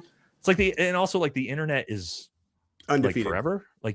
You think you could just do that as a mainstream media outlet and everybody's we'll always catch everybody. Everybody gets caught. and then they loaded the fucking bodies and stacked them from Florida Height in a fucking Amazon Sprinter van. So that also was super disrespectful. That sounds disrespectful. I don't know what's the like protocol that's correct. An individual hearse for each one of those dead soldiers. Yeah. Oh, they were doing They stacked the bodies in a fucking Sprinter van. Yeah. Like on top of each other. That's bad. Yeah, Trump of course was wearing a baseball cap, right? And he's wearing a baseball hat while they're doing it. And that's like super disrespectful, right? Of course it is. And it's the first dead troops of a new war you just started. Like, can you not fucking just like do the right thing for one time? Trump trying to plug his merch, bro. Yes, you know he was plugging his $55 don't forget to buy my merch 47 merch at a funeral for dead soldiers. So why the hell would he do that? That is super fucked up. Because Donald Trump fucking doesn't know anything about the military or customs or courtesies because nobody in Donald Trump's family going all the way back to his great grandparents has ever served in the military. Not one. Isn't that crazy? It's almost impossible. That's almost impossible for a family that's been in America all the way up to great grandparents to not have a single fucking person that's ever served in the military. Yeah, almost impossible. My grandpa's a Bronze Star World War II. I bet literally 100% of the people in the chat have some relative that served in the military. I love you, Yarn. Yeah. Thank you Who so fucking much. Hasn't? JD, your dad, me, my dad, my grandpa, I'm sure Jesse, Danny, I'm sure you guys have family members. Yeah. So the fact the Trump family doesn't have a single person that's ever served, that's crazy. Kind of Grumpy Knuckles said people act like Nate services sucks. to die. Grumpy Knuckles said people act like services to die, but no, it is to live. JD was tier man. If you know, you know. he has done more a day too than any politician has done for a dog catcher. Saved people over some daily politics. OSP, love you, Grumpy Knuckles. I appreciate you, man. Big respect. Right, we're just gonna hit the big ones, and then we'll get out of here. This is for Jesse, I think, or maybe JD. Yes, this is Treats, who also said that this was great and we should do this more often. We're going to be doing this every Thursday, Treats. I love you, sis. I think it's also crazy that soldiers are reporting about being told in formations that this is prophetic and biblical. That's wild. Just saying, I have been a part of the military since I was like 6 years old. It seems odd, and especially since they're being told that this is somehow, weren't they told this was to bring apart forward prophecy that's going to link to bring back the Christ. Antichrist basically coming? No, not the Antichrist, but to bring back Christ in the so basically to carry forth revelations. That's what they're being told. That's wild. That comes straight. That comes straight from Pete Hegseth, by the way. He's super hardcore into that stuff, so don't be surprised to hear that. Yeah, it's fucking bizarre. So, Baze, what's up, Baze? There's a video of CK getting carried away where his arm appears to be raised. It also looks like he bends his wrist up, extends fingers in a way I wouldn't expect if he was shot. God bless, guys. Dude, I was going to ask you about this, Nate. Actually, someone brought this up to me in an email today about so like when I've seen hundreds of guys with serious spinal injuries go into the seizure pose, when they get stretched, and someone brought up that they saw, when Charlie's on his back, it seems like they see his arm flail up. Mm-hmm. And I said to the guy, I'm like, you do see guys do that when they're knocked unconscious, but I have no experience with gunshot wounds, so I can't. There's two different types. There's decorticate posture, and I think it's a decerebrate posture is the second one, and they're two different injuries. One is to the upper cerebral cortex, one is to the lower brainstem. And yeah, to your point, like you see the dudes do this when they get knocked out, like they tense up like this and they go out. That's a decorticate posturing, and that's like a cerebral cortex injury. So like dudes that are getting knocked out in their heads or like hitting the mat. That's that's the same thing as getting shot in the cerebral cortex or the upper brainstem. So it's the exact same thing. You will see that for sure. Yep, that's pretty accurate. Bill Wilson, big dono. Thank you very much, man. Super generous. Says Nate, you're crushing it. Keep calling out the hypocrisy. It matters. Thank you very much. Thank you very much. For JD, I believe. Yes, this is my buddy James Swain. He says, "Where's your chicken soup?" Because everybody knows chicken. I love that Antifa chicken. Yeah, Antifa chicken, dude. I met the Antifa chicken. Well, I didn't meet him, but I was there when we were all fucking bum rushing him. This is a big one for somebody. Yo, that's my dog Banhammer. What's up, brother? You guys are going to hurt yourselves trying to figure this mess out. That's fucking facts. That's facts. Yeah, it's too complicated. Love you, buddy. Appreciate it. Bobby says, I like Tulsi. She is gathering intel. She'll be back. I think she's laying low for now. I think that's fair. I think, again, I like Tulsi. I know Jesse likes Tulsi. I don't know JD or Danny if you guys like Tulsi, but I do. I like Tulsi more than most.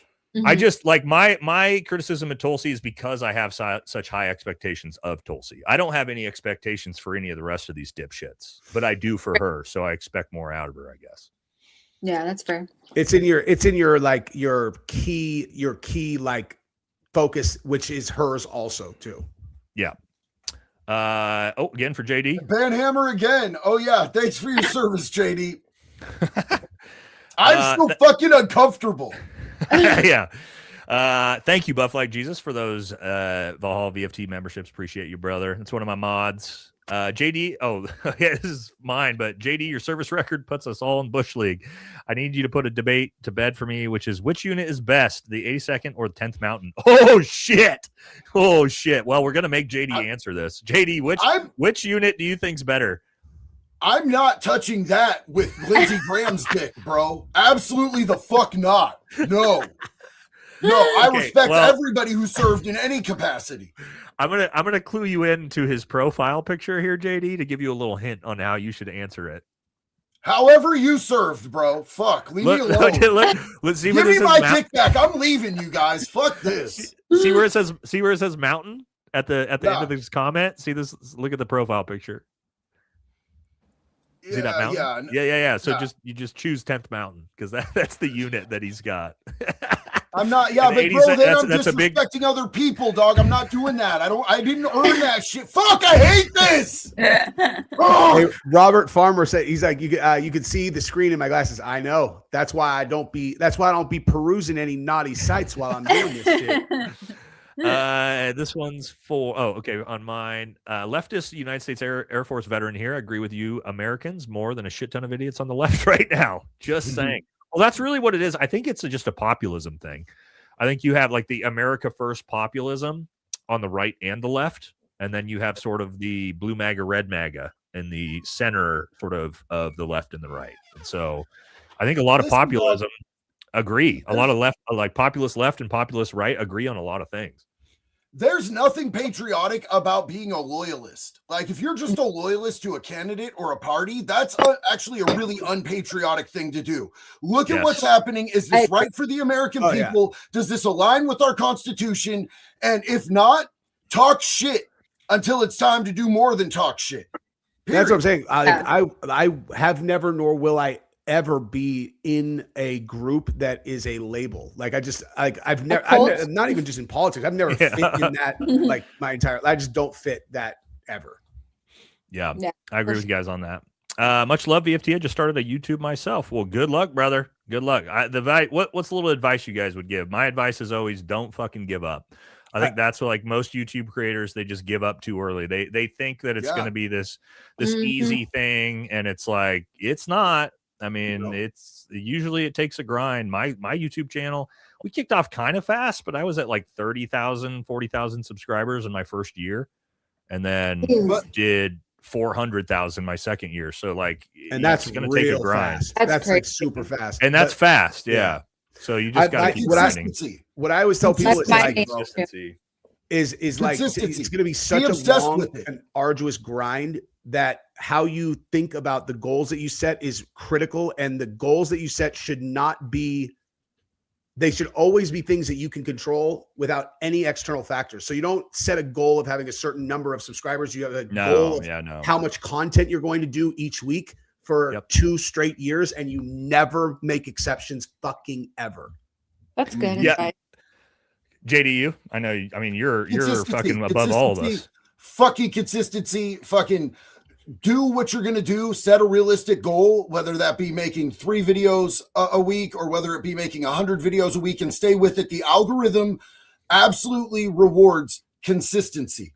If you keep at it, and just from my thing is do it like you fucking love it, bro. If find a genre that you love, that you're passionate about, and then obsess over that shit, bro. Feed it every day like it's your fucking baby, and you will find your community. Don't just look at numbers. Fuck numbers. Numbers don't matter.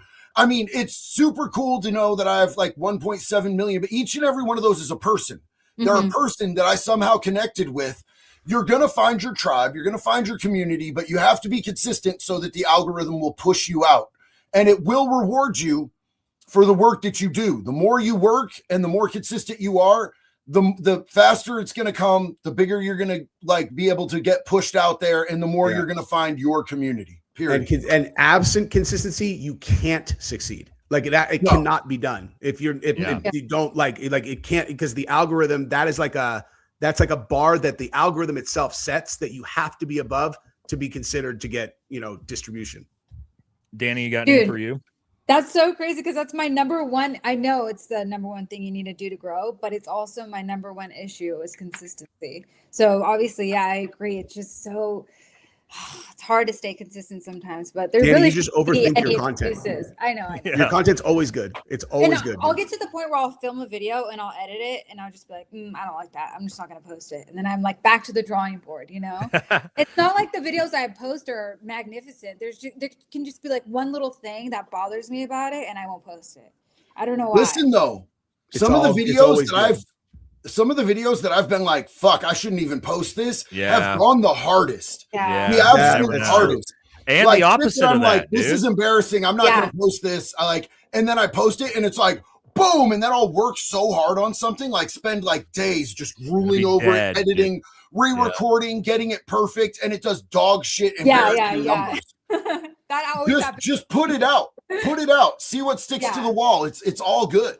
And I also sometimes sometimes I'll work so hard and be so that when I actually watch it back 2 days after I drop it, I'm like, this is not better. This is like I worked it and it made it worse. Like I obsessed too much and it made it not as good. Actually, I think sometimes. Final thing I tell people is they think this is going to be some easy job that's like doesn't take a whole lot of work. I'm sure you guys do. I spend more time on this shit when it comes from like researching, finding clips, memes, putting videos together, editing videos, live streams, like 70, 80 hours a week. So probably for me. And I've done consistency wise, I put out 3 to 5 videos a week plus 2 live streams for 2 years straight. No time off, no ever like that's you guys edit your own. You got to be ready for that. I do everything myself. Everything myself. I have someone who cuts my shorts and then posts on a couple other platforms, but that I have that's too. the But only like, thing. Yeah.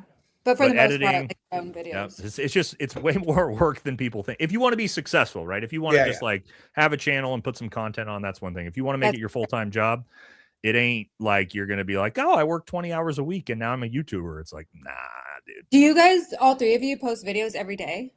I post almost, yeah. I try to post 2 a day, 5 a week usually, and 2 a week, and then 1 the others. At least, I usually do 4, probably 5, 6 videos a week, and then 2 like probably 4-hour live streams a week. Sometimes. And you too, JD, you post it every day. JD posts JD fucking posts more than all of us, dude. I And live post all streams. day, every day, but a lot of it is shorts. The majority of it is shorts because I'm super ADHD and it's easier for me to go and then sit there and, well, hey guys, we're going to walk you through this in a coherent manner because my brain, like I'm a ferret on meth in a microwave. JD did 187 million views in a month on one platform. Then why do you get away from these people? What's the problem? Oh, well, they're mad because I've succeeded more than their entire bloodline in life, right? I'm a retired Green Beret with a master's degree and a giant YouTube channel. I've succeeded at everything I've tried. My wife is gorgeous. I've got a great life. And yeah, like little butthurt MAGA simps like that, they don't like that. And it is what it is. You know what I mean? So no big deal. We don't get offended by the little chud dipshits. It's always good practice to listen to someone you disagree with and try not to get mad. There's no benefit to getting upset at people who have a different opinion. Couple more, then we got to get everybody out of here. All right. Hey, Jesse and Nate. I'm sure it's the one of us. Hey, Jesse and Nate. Sorry, I don't know the other 2, but I finally realized I released an album on Spotify. Just research Redcon 1, a song called Shabbat Shalom, featuring. Okay, I gotta probably actually look this up just because. Erika Kirk, hell yeah! Okay. I feel like someone sent that to me. I'll check it out dude, for sure. So everybody in the chat, go check out Redcon 1's song. Shabbat Will Shalom. do. That sounds hilarious, actually. JD and Nate for Dictator. Hold on, that was Grumpy Knuckles. What? Well, where'd Grumpy Knuckles go? He was we're not there. We're not there yet. We're not there yet. Okay. JD and Nate for Dictator and Vice Dictator. JD does look like a fucking a third world country dictator for sure. Yeah, we could, dude. We could be the dictators of like Albania for sure. Me and JD together. Yeah, dude, JD looks like the fucking dictator of Chechnya. Like he looks like the actual dictator of Chechnya. Fuck, he does. He does. Do it, dude. Yeah. You guys remember that movie Idiocracy? I could be like the white Camacho. Grumpy Knuckles.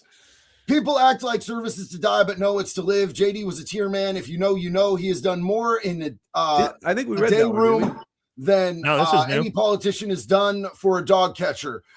Save people over some deadly politics. OSP, man. Hey, that's the thing, man. It's like Grumpy Knuckles knows because we served time together, bro. That's my homie right there. Okay, if we really didn't read that, then I just had one of the most insane deja vus of all time. No, this is the very end of the super chats, man. We did, but we didn't bring it up on screen. Okay, so I need to go get my head checked. No, I've just been going one down the line. Logo, but no. Comment? No. Huh. I don't think so. No, I need to go tell my oral surgeon. I'm like, hey, I'm having a side effect. I'm remembering things that never happened.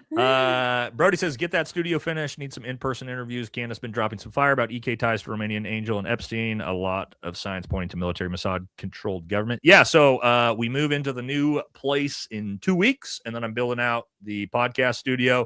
First person that'll probably be a collab on that is JD because he lives 10 minutes away from me. So me and JD will definitely be in person. Shit, I might have JD come out and we just we'd be on the same one together. But yeah, I'm gonna have to have Jesse and Dan and everybody come out, and we're gonna have a range, like 100-meter range built out, the podcast studio. So yeah, we're gonna start doing collab stuff in person here. Oh yeah, I'm in. I need to find a place to buy. Yeah, we gotta have.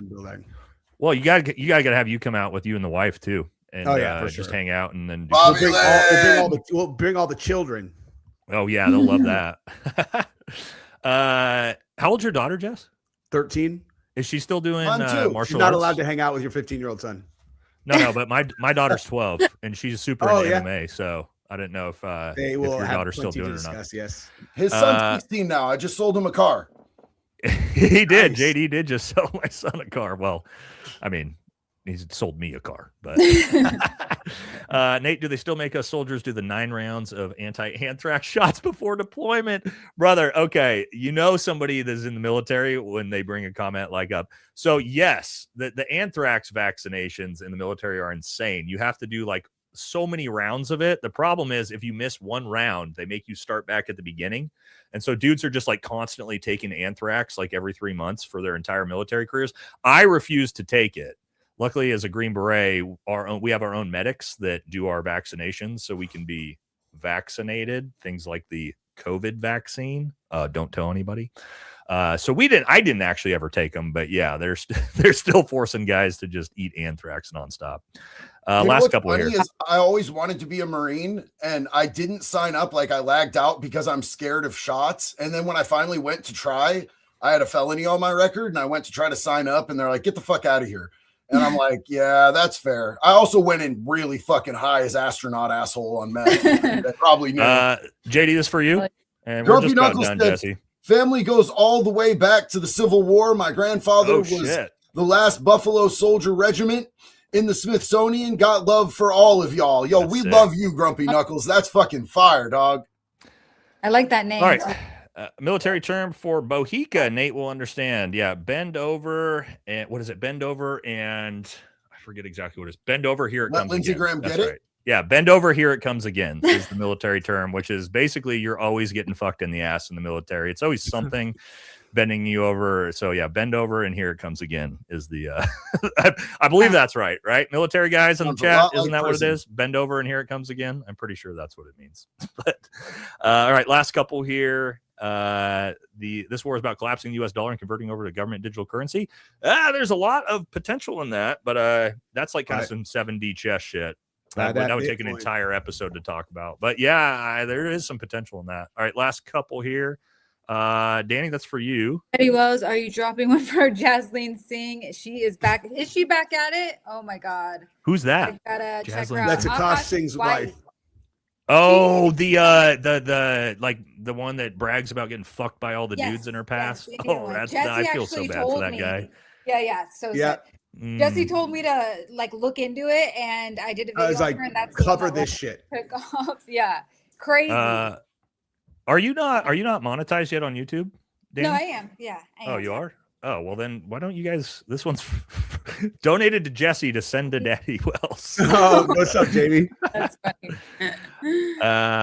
It's a gun tube. Okay. Oh, your YouTube channel that you just started. Yeah, good luck, man. Firearms is dangerous. All right, last couple here. Yeah. Diamond Poseidon, JD, thank you for your service. You're really someone Nate should look up to. I'm someone Nate should look up to. Holy fuck, dude! You're welcome. You're welcome. Thank you for your service, brother. Yeah, thank you. Bobby says, Bobby thank Lynn! you. I love Bobby, dude. Bobby Lynn, thank you. I love all of you. Keep sending the truth. Thank you so Bobby. much, Bobby Lynn. I appreciate you. Bobby's Great supporter. Both of us tonight, dog. Yeah, Bobby's around. Bobby's always supporting the channel, man. We love Bobby. Bobby's great. I sent Bobby and his wife, or fiance. Sorry, Bobby. I don't know if you guys are married yet. A bunch of merch here the other day. Okay, nice. Last one. King David the Dogo. Just wanted to get a shout out to my dog, David. Love you guys. We love you, David. Look at that beautiful face. Look at that. Cute ass dog. That's a good looking puppy. All right, we did it. We made it through. That's not bad. Less than 3 hours. That was pretty Not good. bad, dude. Chats and everything. So, Thank guys, you for we're going to be bearing doing with this. me, by the way. Thank you so Yeah, much. you're welcome whenever you want. Great, Anytime you want to come on. No, you did did great. You not. did great. You were This great. is like I said, this is a lot to deal with four of us shitheads that are out of control. So Yeah, it's not a beginner fucking live stream, dude. no. Yeah.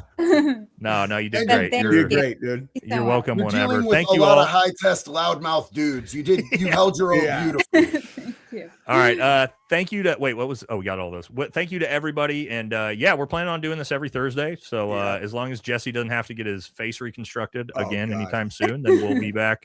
We'll be back every Thursday for this. So that's gonna do it for us. And we are out of here, everybody. Later, everybody. Take care. Hi guys. Thank you.